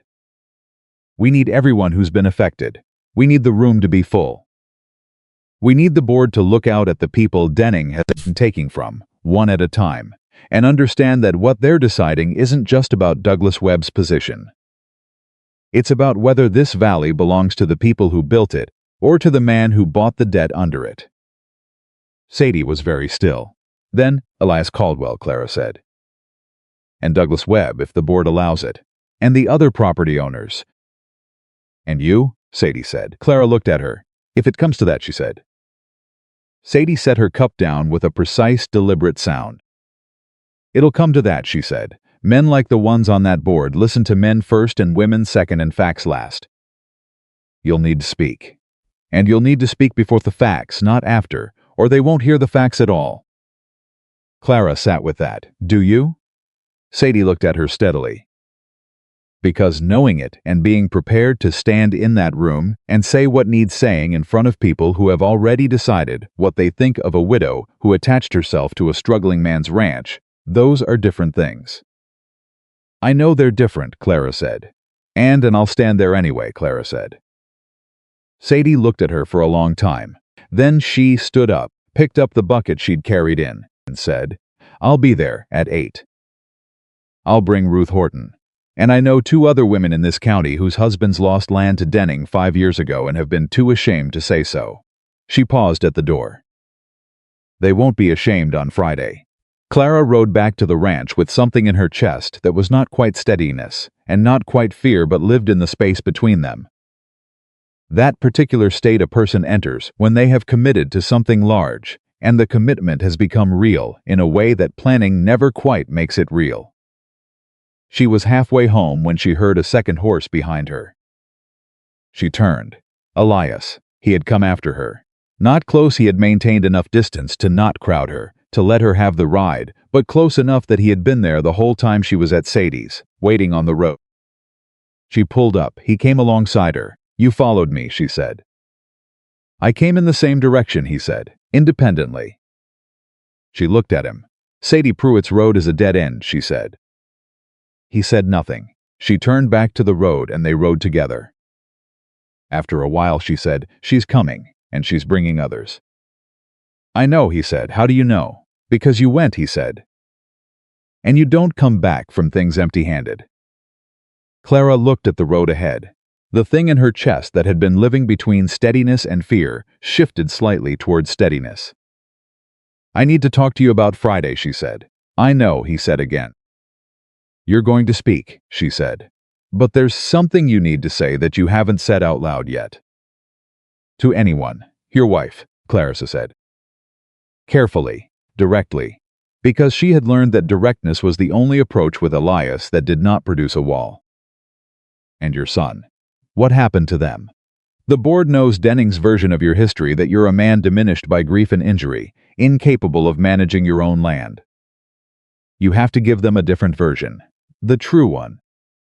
The silence went on for a long time, long enough that Clara thought she had gone too far, had reached into the one space he had never, in all these weeks, opened to her, and that he was going to close it again now with the particular finality that a man uses when he has decided a door is done being a door. Then Elias said her name was Anna. Clara did not move, did not speak. "Our son was Daniel. He was 3. His voice was very controlled. The control of it was the loudest thing about it. It was a wagon accident. Winter, same as now. The road was iced and the horse went sideways and the wagon went over." He paused. "I wasn't driving. I was in the back with Daniel, trying to keep him warm. Anna was on the box because her hands were better in the cold than mine. Better instincts for the reins." He stopped. Clara kept her eyes on the road and let the silence be what it needed to be. "The horse went left," Elias said. "I went out the right side with Daniel. Anna went with the wagon." A long pause. He stopped. "Daniel hit wrong. He lasted 2 days." Clara's hands tightened on her reins. "I blamed myself," he said, "for being in the back. For letting her drive. For every choice of that morning. I blamed myself the way you blame yourself when the facts of a thing aren't enough, when you need a reason beyond weather and ice and bad luck. I needed it to be my fault, because my fault was something I could understand and control and punish." He said nothing for a moment. "The punishment was the ranch," he said. "Staying there, alone, letting it fall apart around me because letting it fall apart felt like what I deserved." Clara said very quietly, "And what do you deserve now?" He looked at her. It was the first time in the whole conversation he had looked at her, and his face was not what she expected. She had expected it to be closed, guarded, the way men's faces go when they have said something they did not expect to say. Instead, it was open, raw in the particular way of something that has been covered for a very long time and has just been uncovered. He didn't answer. She hadn't expected him to, not yet. "Tell that to the board," she said gently. "Not the grief, not the details. But who you are, who you have been on that land, what Anna would have wanted done with it." "I don't talk about Anna," he said. His voice had gone quiet. "Not to anyone. I know," she said. "You'll talk about her Friday. Because Denning's argument is that you're a broken man. And you're going to stand in that room and let the people who have known you for 20 years see that a broken man doesn't fix fences, doesn't rebuild a herd, doesn't open his gate to a woman and her children in November, and give them a roof and a chance." Elias was quiet. "You are not what he says you are," Clara said. The road went on. After a long while, Leah said, "What am I?" She looked at him. "You're the man who opened the gate," she said. He turned back to the road. His jaw moved once. He said nothing. They rode the rest of the way in silence that had weight and warmth in it, the kind of silence between people who have said something real and are letting it settle into the ground between them, where it can take root. Thursday came and went in a blur of preparation. Halverson arrived in the morning with Frank Arden and Joseph Whitfield, and they sat at Elias's kitchen table for 3 hours going over what would be said, and in what order, and who would speak when. Clara ran the meeting. Not loudly, she never did anything loudly, but with the precision of a person who understands that a room without structure loses itself, and a room with the wrong structure loses the point. Webb sent word through Margaret that he would be at the board meeting regardless of his employment status, and that he was bringing his records in a locked case that his wife would carry separately. Because he had thought about it and decided that 2 people carrying the same information were harder to stop than one. Sadie Pruett sent no word, but Margaret reported, with visible satisfaction, that Sadie had been seen in town that afternoon, speaking to 4 women Clara didn't know, and that all 4 of them had the expressions of people who have just been told a thing they had suspected for years, and are experiencing the particular relief and fury of confirmation. Elias spent Thursday afternoon at the barn. Clara found him there at dusk, not working, just standing with his hand on Render's flank, not moving. She came in quietly and stood a few feet away and said nothing for a moment. "You don't have to say everything," she said. "Just enough."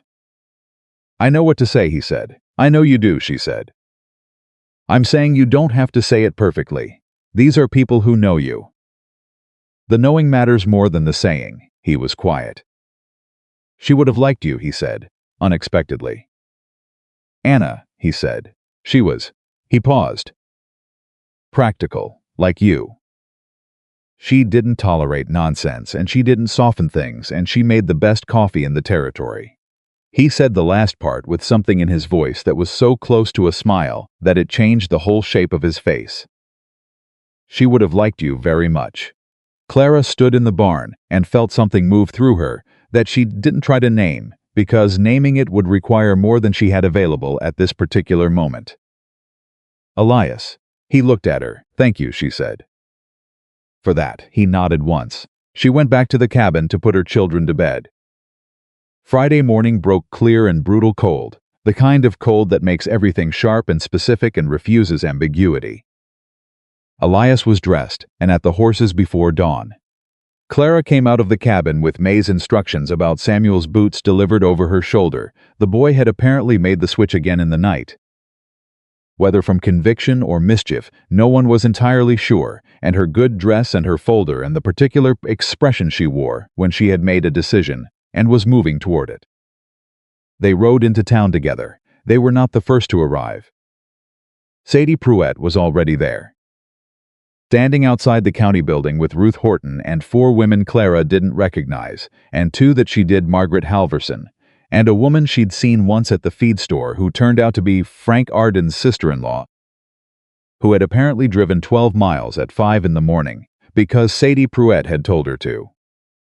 Joseph Whitfield was there.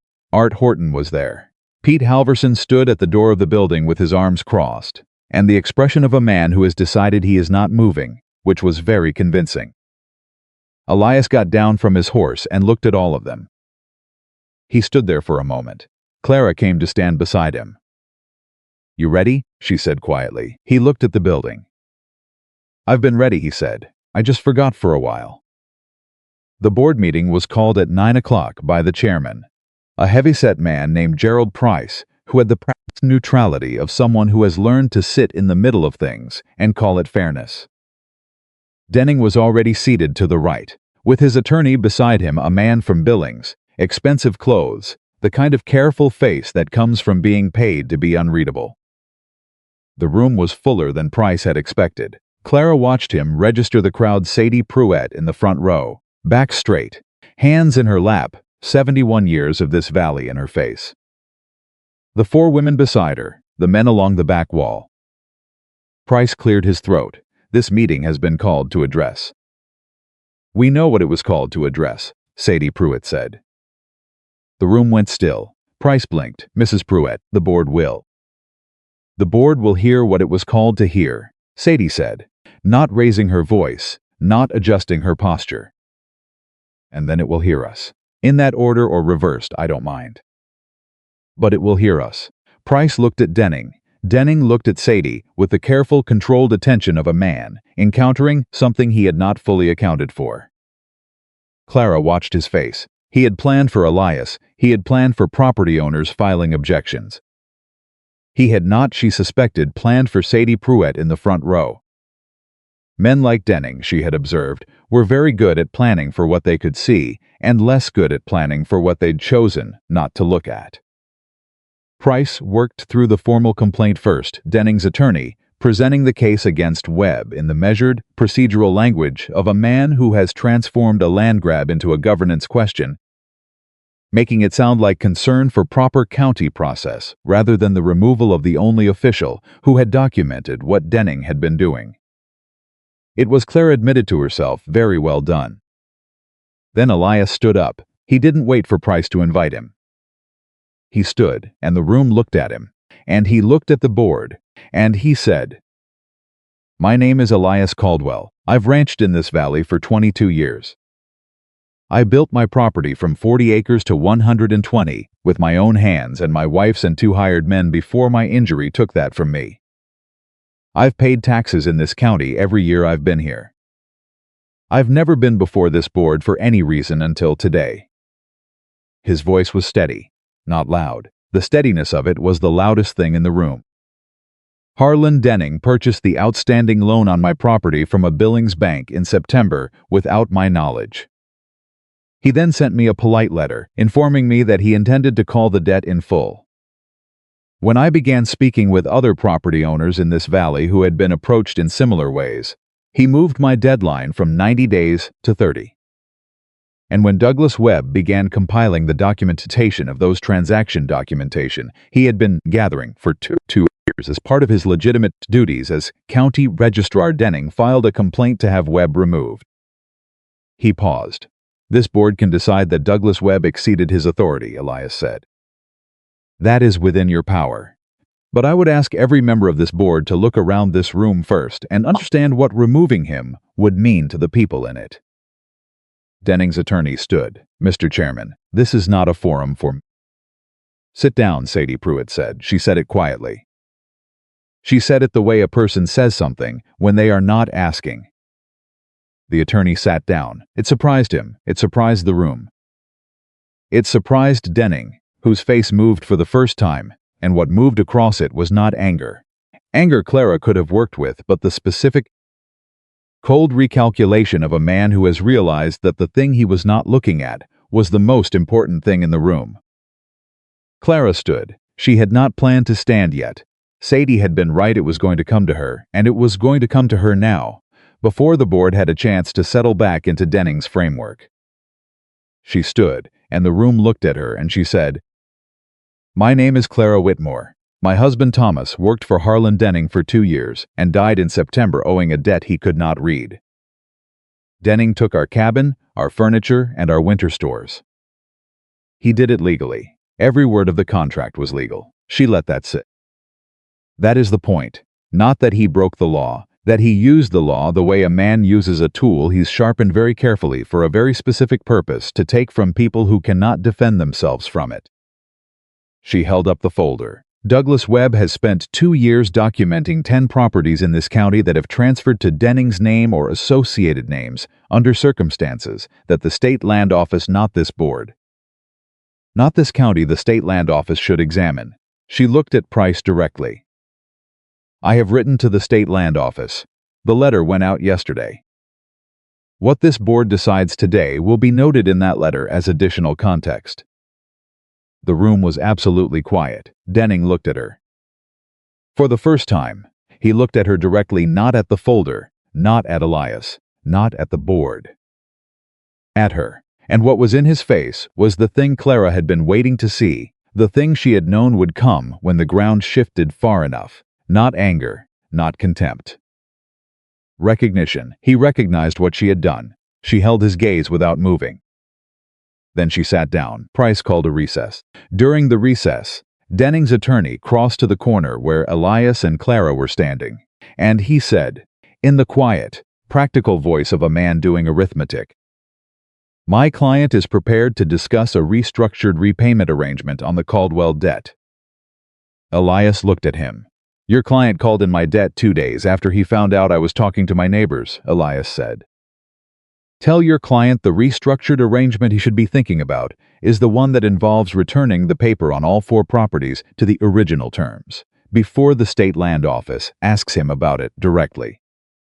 The attorney looked at him for a moment. Then he went back across the room. Clara said quietly, "That's not how negotiations—" "I know how negotiations work," Elias said, "but he needed to hear a number larger than mine." She looked at him. He was watching the attorney speak quietly to Denning. Denning's face during that conversation was the most informative thing Clara had watched all morning. When the board reconvened, Price announced that the complaint against Douglas Webb was tabled pending review, not dismissed. Tabled, which was the county board's way of doing nothing, with as much official language as possible. But tabled meant Webb kept his position. Tabled meant the documentation stayed intact. Tabled meant the state land office letter had done its work before it had even arrived. It was not a victory, not entirely, but it was ground held. And held ground, Clara had learned, was what you built everything else on. Riding home, the sun was fully up and the cold had gone from brutal to merely serious. Elias rode beside her in the particular silence he used when he was containing something large. And she let him have it because she understood by now that Elias Caldwell processed things at his own pace and in his own silence, and that this was not distance, it was the way the man was built. After a while he said, "You wrote to the state land office." "Tuesday," she said, "nothing. Before Webb's meeting.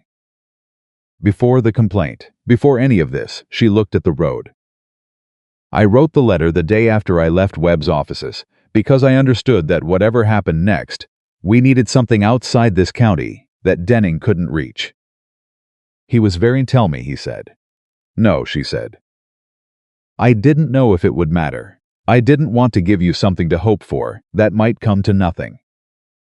He rode in silence. "Clara," she looked at him.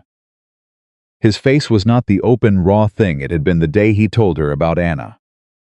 It was something different, something quieter and more settled, an expression she did not have a name for yet but recognized the way you recognize something you have not seen before but have always known the shape of.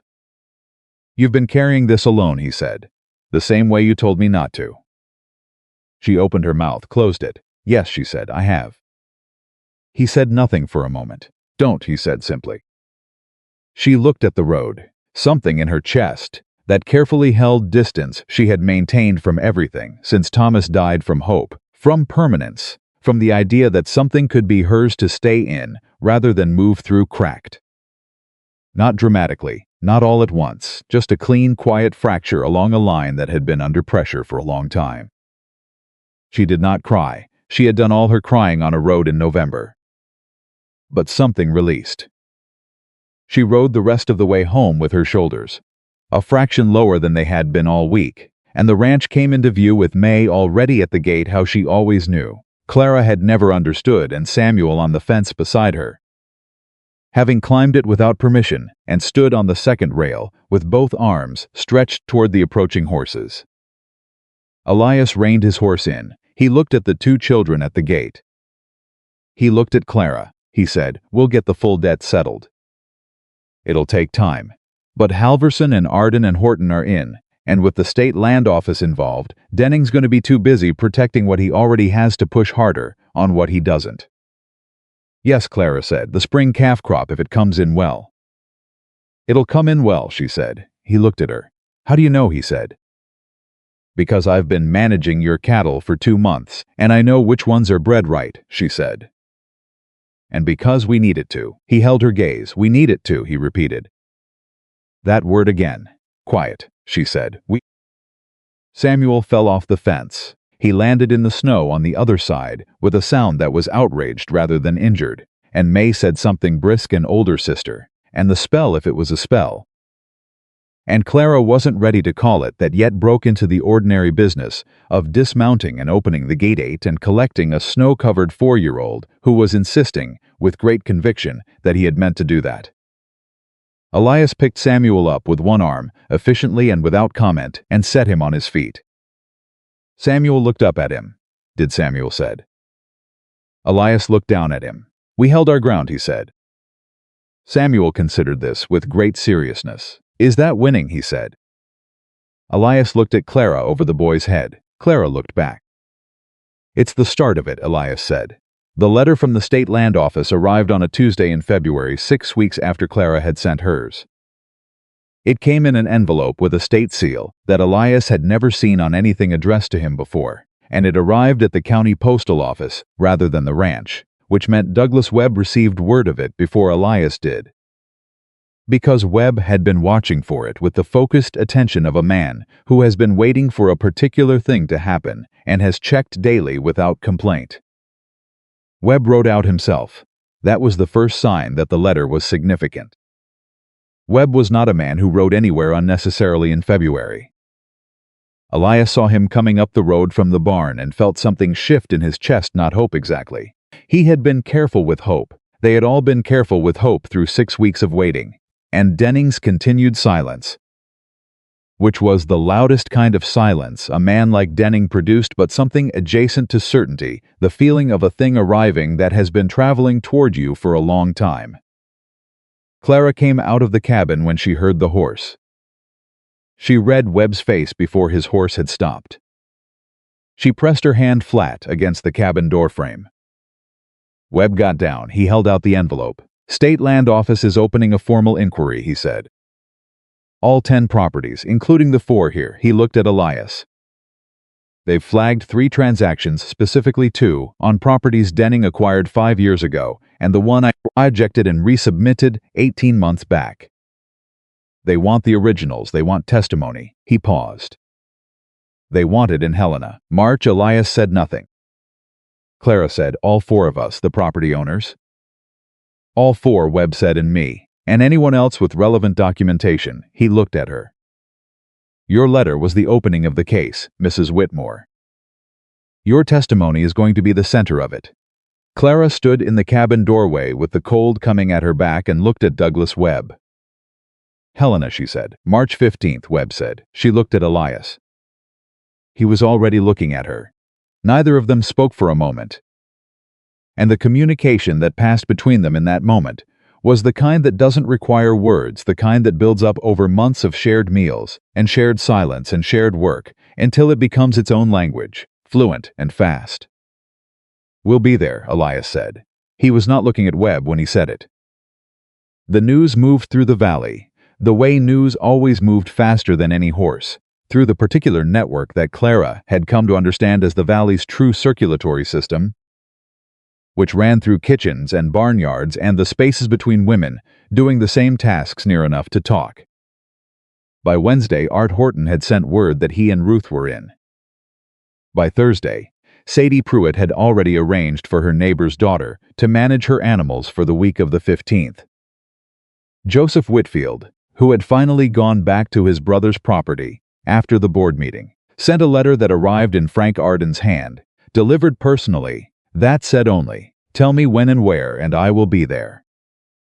Halverson's response was more elaborate and took longer, and involved a conversation between Pete and Margaret that Margaret later summarized for Clara, as he said he was too old for Helena in March, and I said our grandchildren might want to have property someday, and he packed his bag. Denning, for his part, said nothing publicly, but Webb reported, through the channel of wives and sisters, that had become their most reliable intelligence system, that Denning's attorney had made 2 trips to the county seat in 1 week, and that Denning had been seen at the county board chairman's house on a Tuesday evening, Gerald Price's house, specifically the house of the man who had tabled Webb's complaint rather than dismissed it, which now looked, in retrospect, like the most consequential piece of procedural cowardice in recent county history. "He's building a defense," Clara said. "He's building a story," Elias said. "Different thing. What's the difference?" "A defense responds to facts," Elias said.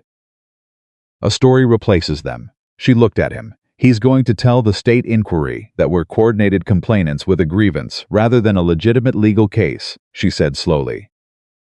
He's going to say you brought these people together. That I organized them. That Webb is operating outside his authority in concert with property owners who owe him favors. Yes, Elias said, and the answer to that story is the documents, Elias said. The documents predate any of us talking to each other. Webb's copies are from before I met you. His rejected filing is from 18 months ago. The letter you wrote was from your own knowledge, not from anything I told you. Clara stood with that. He built this case before we knew there was one, she said. Yes, Elias said, which is the most important thing the inquiry needs to understand. She looked at him steadily. You've been thinking about this for a while. Since Wednesday, he said. It's Thursday. I think fast when it matters, he said. She almost smiled. He did not almost smile, but something around his eyes did something that served the same function. The weeks before the Helena hearing were the strangest of all of them, strange in the way of a held breath, the particular suspension of ordinary time that happens when something large is coming and has not yet arrived. The ranch ran on. The cattle, as Clara had predicted, were showing well. 3 calves came early and survived, which Elias said nothing about, but which Clara noticed him checking on with a frequency that was not strictly necessary for an experienced rancher. The gray mare had become maize in every way that mattered, which had happened so gradually that neither Clara nor Elias had been able to identify the specific moment it occurred. Only that one day May was learning to ride under supervision, and 6 weeks later she was riding the mare to the paddock gate and back in the morning as though she had been doing it her entire life. Samuel, for his part, had developed an attachment to Render the bay gelding that was technically Elias's primary working horse, that Render appeared to reciprocate with a patience that Elias said was out of character for the animal, and Clara suspected was nothing of the kind. She told Elias this one evening at the kitchen table. He's always been patient, Elias said. You told me the first week he was difficult, she said. He is difficult, Elias said. With adults, children are different. Why? He thought about it. Because children don't try to manage him, he said. They just expect things from him. He responds to expectation better than management. Clara looked at him. That's interesting, she said. He looked at her. He had learned by now that when she said that's interesting in exactly that tone, she was not talking about the thing she appeared to be talking about. Don't, he said. I didn't say anything, she said. You were about to say something. I was about to say that some creatures, she said pleasantly, respond better to straightforward expectation than to careful management. And that this is a useful thing to understand. He looked at her for a long moment. I'm going to check on the cattle, he said.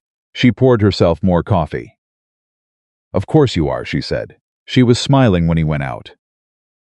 She was still smiling 2 minutes later, sitting alone at the kitchen table in the silence of the house that was not a silent house anymore. And she pressed her hand flat on the table and felt the solidity of it, the old wood worn smooth by years, and the particular warmth of a kitchen that has been lived in, and she thought about Thomas. She thought about him the way she had learned to think about him, which was not with the acute, destabilizing grief of the first weeks after his death, but with something quieter and more settled, the specific love of a person for someone they are carrying forward, intact. In the way they raise their children and keep their promises and live with intention in the spaces that person left behind. Thomas had been a good man, impractical, trusting to a fault. Unable to read a contract but able to make a child laugh from a dead sleep, able to work past exhaustion without complaint, able to look at Clara in the particular way that had always made her feel both known and chosen. She was not replacing that. She was not trying to. She was doing something different, which she was still in the process of understanding. She was building something new in a place she had not expected to stop.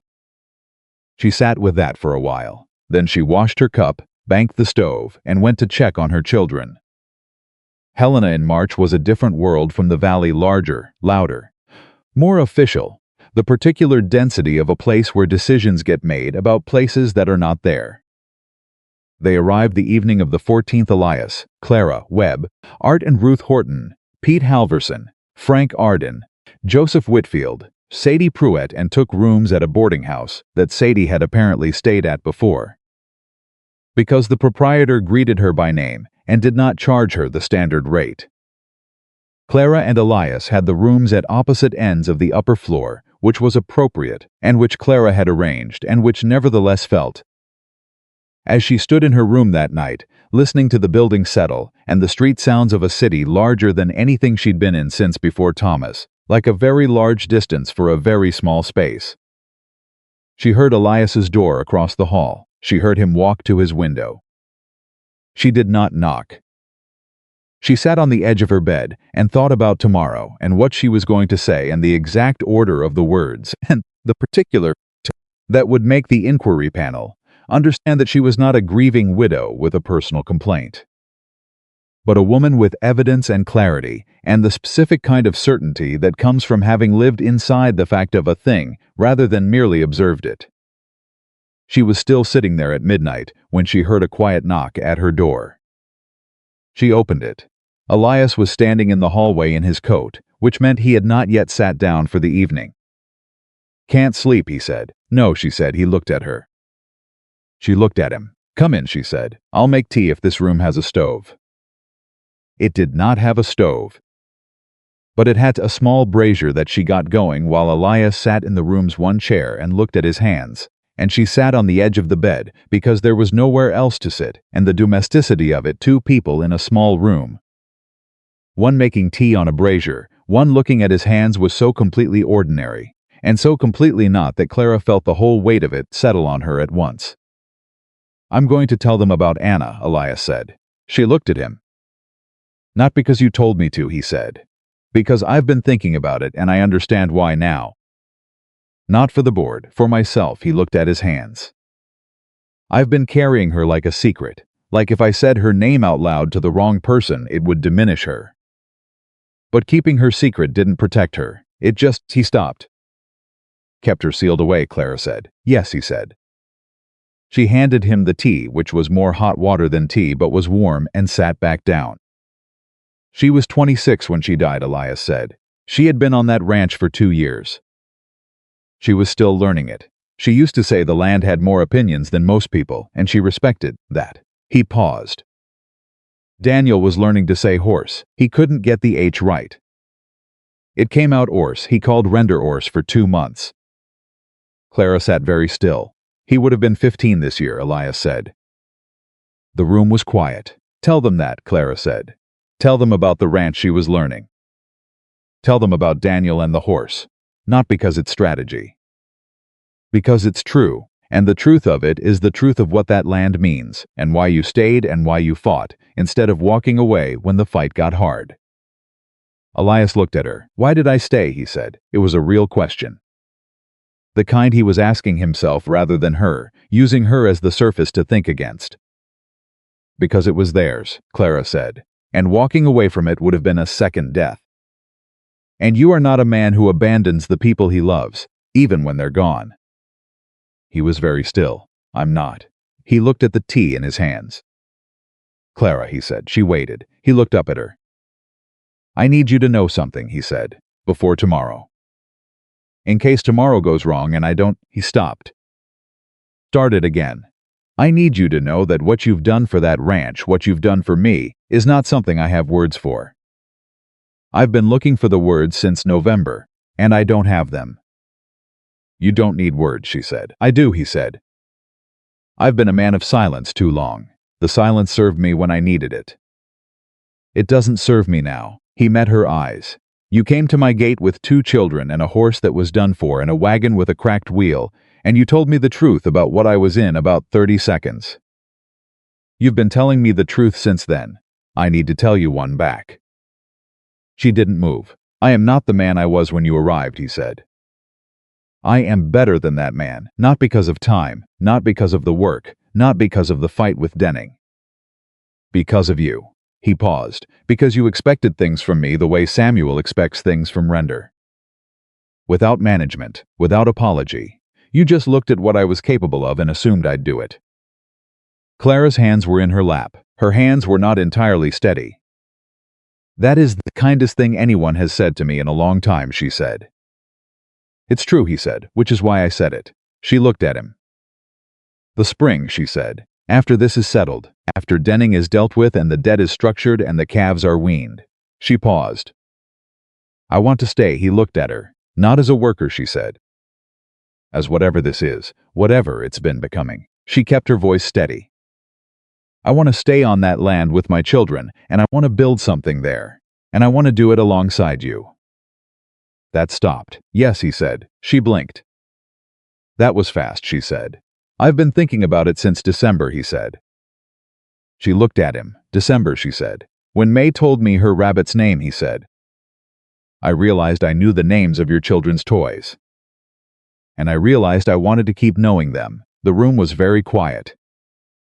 The brazier popped. Clara said, "His name is Captain." Elias looked at her. "The rabbit," she said. "His name is Captain. May named him when she was 4. She said he looked like he was in charge." Something moved across Elias Caldwell's face, across the face of a man who had not laughed fully in years, who had allowed himself only the partial things, the almost sounds, the peripheral warmth, and it was not quite a laugh, but it was the precursor to one, the genuine precursor, the kind that means it's coming. "Captain," he said. "She's very serious about it," Clara said. He made the sound. It was a laugh, a real one. Not large, not long, but entirely real, and it changed the room the way genuine things change rooms, which is completely and without asking permission. Clara sat on the edge of the bed and watched Elias Caldwell laugh in a small room in Helena, Montana, on the night before the most important day either of them had faced in years. And she thought, "There it is. There is the thing I have been watching come toward us since November. Arriving now, in a room with a bad brazier and 2 cups of inadequate tea, which is exactly where the important things always arrive." "Get some sleep," she said. Standing. At the door he paused. She looked up. "Tomorrow," he said. Whatever happens," she said. He went back to his room. She lay down on the bed in her clothes and was asleep in 4 minutes, which was the deepest and most unguarded sleep she had managed since October. And she did not find that remarkable until she woke in the morning and understood that her body had finally, quietly, decided it was somewhere it could rest. The inquiry panel was 3 men from the state land office, not politicians, not county board members, but officials whose entire profession was the documentation and legal integrity of land ownership. Which meant they understood documents the way Elias understood cattle, by long acquaintance, detailed knowledge, and the immediate ability to recognize when something was wrong. Denning and his attorney were there. Denning was dressed very well and looked very calm and sat with the deliberate composure of a man who has decided that composure is his most powerful remaining asset. Webb went first. He was in his element. The documents came out in order, annotated, dated, cross-referenced with the precision of a man who had been building this file for 2 years while no one was asking to see it. The inquiry panel leaned forward. They asked specific questions. Webb answered without hesitation. When Denning's attorney raised an objection about the scope of Webb's authority, the senior inquiry official looked at him and said, with the specific economy of language that very competent people use when they find an argument too weak to engage at length, the county registrar is responsible for the accuracy of all land filings in his jurisdiction. Reviewing those filings for accuracy is the definition of his authority. Next. Denning's composure did not change, but his attorney wrote something on his paper very quickly.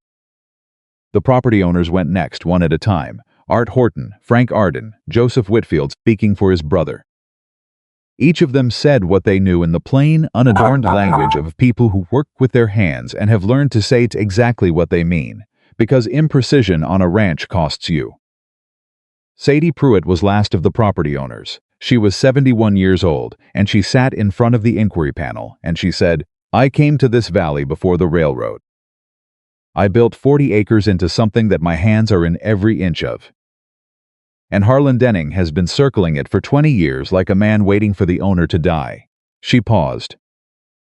"I'm not dead, and I'm not leaving. And I want it on the record that this land belongs to the people who built it, not the people who bought the paper under it while those people's backs were turned." The room was quiet after that for a moment. Then Clara stood up. She had the folder.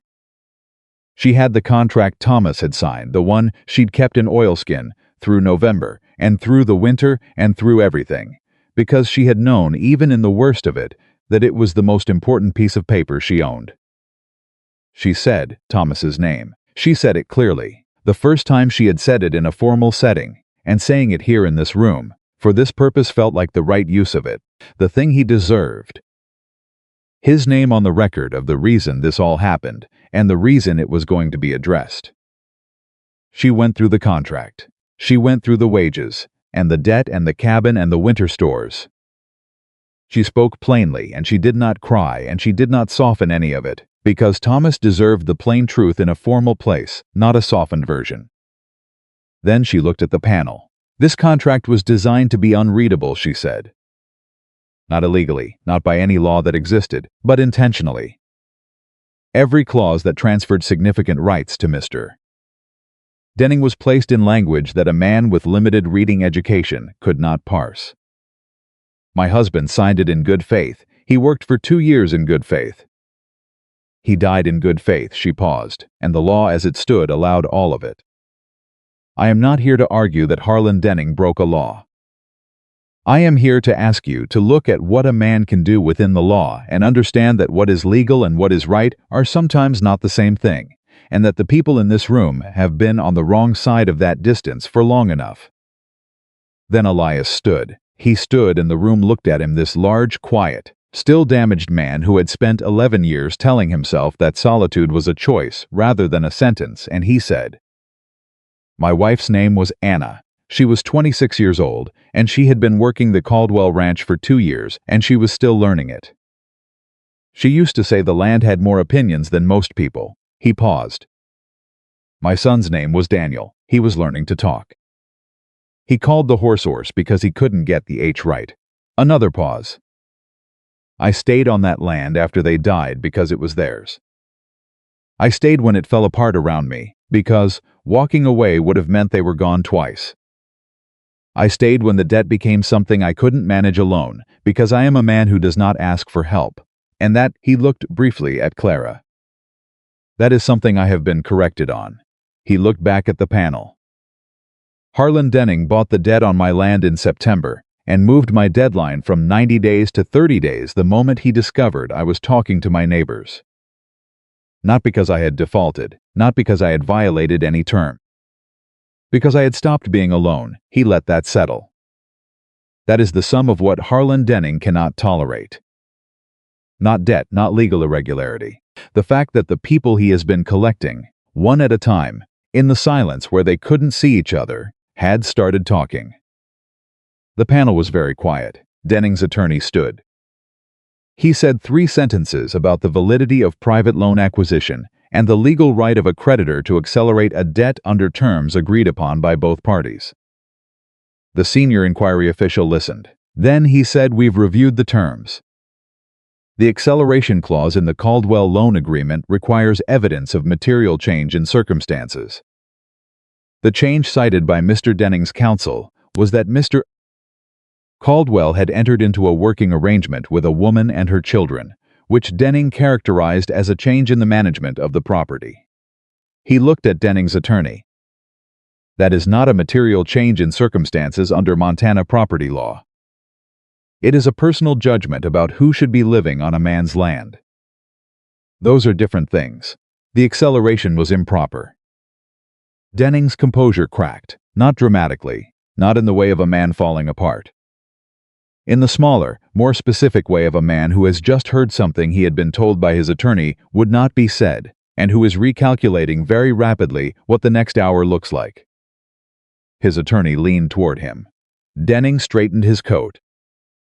He looked at Clara. She looked back. She did not look away. She had been in colder rooms than this, and she had looked at harder things than the face of a man who had taken everything she owned and been legal about every inch of it. And she would look at him for as long as looking served a purpose, because she was done managing her reactions for Harlan Denning's comfort. He looked away first. The inquiry took 3 more days. On the 3rd day, the panel issued a preliminary ruling. The acceleration clause on the Caldwell debt was invalid, and the original 90-day timeline was reinstated. 3 additional transactions were referred to the State Attorney General's office for review of potential violations of the state's revised land statutes, which had been updated 4 years prior in ways that Denning's filing, specifically the irregular filing that Webb had kept a copy of, appeared to not account for. It was not the end of Harlan Denning. Men like Denning do not end quickly. They have money and attorneys, and the patient, tireless quality of people who believe the rules were written for other people and spend their lives operating in the space between the letter and the spirit of things. But it was the beginning of his end. And beginnings, as Clara had learned in November, standing at a broken gate on a stranger's land with 2 cold children and a dying horse, were sometimes everything. They rode home from Helena on a Friday. The 4 days of travel back were nothing like the ride to Helena, not the held-breath suspension of before, but something easier, something that breathed. Sadie Pruitt rode ahead with Art and Ruth Horton, and their conversation carried back in pieces, fragments of 30 years of shared valley history that Clara had not been present for but felt herself becoming part of. The way you become part of a river, by standing in it long enough. She rode beside Elias for most of it. They didn't talk much. They didn't need to. May was waiting at the gate when they arrived, which Elias said was impossible, because no one had sent word of the return time, and Clara said May always knew, and Elias said that was not a reasonable thing to say.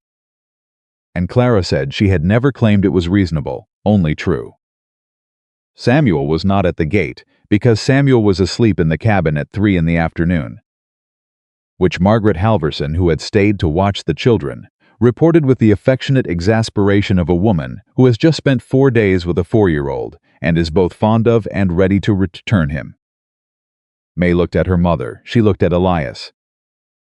She had the radar of a 7-year-old who had been watching 2 adults not say something for 4 months, and her face held the particular expression of a child who has just confirmed a long-held hypothesis. "Did you win?" she said. "We held our ground," Elias said. "And then some." May considered him. "Mama said that's the start of winning," she said. "Your mama's right," he said. May looked between them one more time. Then she turned and went back inside. Margaret said goodbye with a warmth that had more than gratitude in it, the warmth of a woman who has seen something she approves of and is pleased to have been present for part of it, and rode home with her husband, who had arrived to collect her, and who shook Elias's hand with the particular firmness of a man communicating several things at once through a handshake. And then it was just the ranch, the 4 of them, and the animals and the land. Elias stood at the paddock fence in the last of the afternoon and looked at his property, his cattle, his fences, the barn that was still not perfect but was significantly better than it had been, the house that was not silent anymore. And Clara came and stood beside him because that was where she stood now, beside him, which had stopped requiring a decision sometime in the past months and had become simply a fact of where she was. "The spring calves are going to be strong," she said. "Yes," he said. "The south fence needs 1 more post before the thaw," she said. "I know," he said. "Samuel is going to want to name every calf," she said. "I know that too," he said. She looked at the property. He looked at it. "Anna would have liked this spring," he said. Not with grief, with the settled, integrated warmth of a man who has found a way to carry his past that doesn't require him to set down his present. She always said the ranch looked best in the thaw. When everything came back, Clara looked at the bare, hard late winter land that was going to be green in 6 weeks. She was right, Clara said. He looked at her. The afternoon light was the particular quality that February produces at its end, still cold, but changed, the way the light changes before the season does, announcing something the air has not yet caught up to. He said, "Stay." She looked at him. "I know you said you wanted to," he said. "I'm saying it back. Stay, you and May and Samuel. Not as workers, not as arrangement, as this, whatever this is. Whatever it's been since November." He looked at the land. "This ranch needs people in it who intend to be here. who are building something, not surviving it. I want that to be you." Clara looked at the paddock, the barn, the cabin where her children were. The house she had walked into in October, with nothing but the conviction that she could work for every inch of what she needed, and she looked at the man standing beside her, who had not wanted her there, and had fed her coffee every morning, and fixed the flue pipe and followed her to Sadie Pruitt's road without saying so, and laughed in a room in Helena, truly laughed, because of a rabbit named Captain. "Yes," she said. He nodded. She nodded. They stood at the fence in the last of the February light, and looked at what they had held onto and what they had built and what was coming. And neither of them needed to say anything else about it, because the saying was done, and the doing was what remained.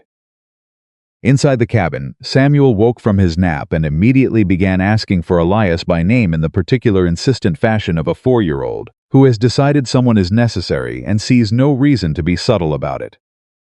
May answered him with the brisk authority of a 7-year-old, who has appointed herself the primary manager of her brother's impatience, and the sound of them the ordinary, irreplaceable sound of those two specific children in that specific place came through the cabin walls and across the yard and reached the two people at the paddock fence as clearly as a bell. Elias pushed off the fence. He walked toward the cabin. Clara fell into step beside him. The gate stood open behind them, that gate, the one Clara had kicked in November with the last of her strength and the full weight of her desperation, and it would stay open now, because a gate that no one needs to push through, a gate that expects people rather than keeping them out, is not a gate at all. It is the beginning of a home, and on that piece of Montana land, held against every force that had tried to take it, kept by the particular stubbornness of a man who could not let go and the particular courage of a woman who refused to stop arriving, that was exactly what it had become.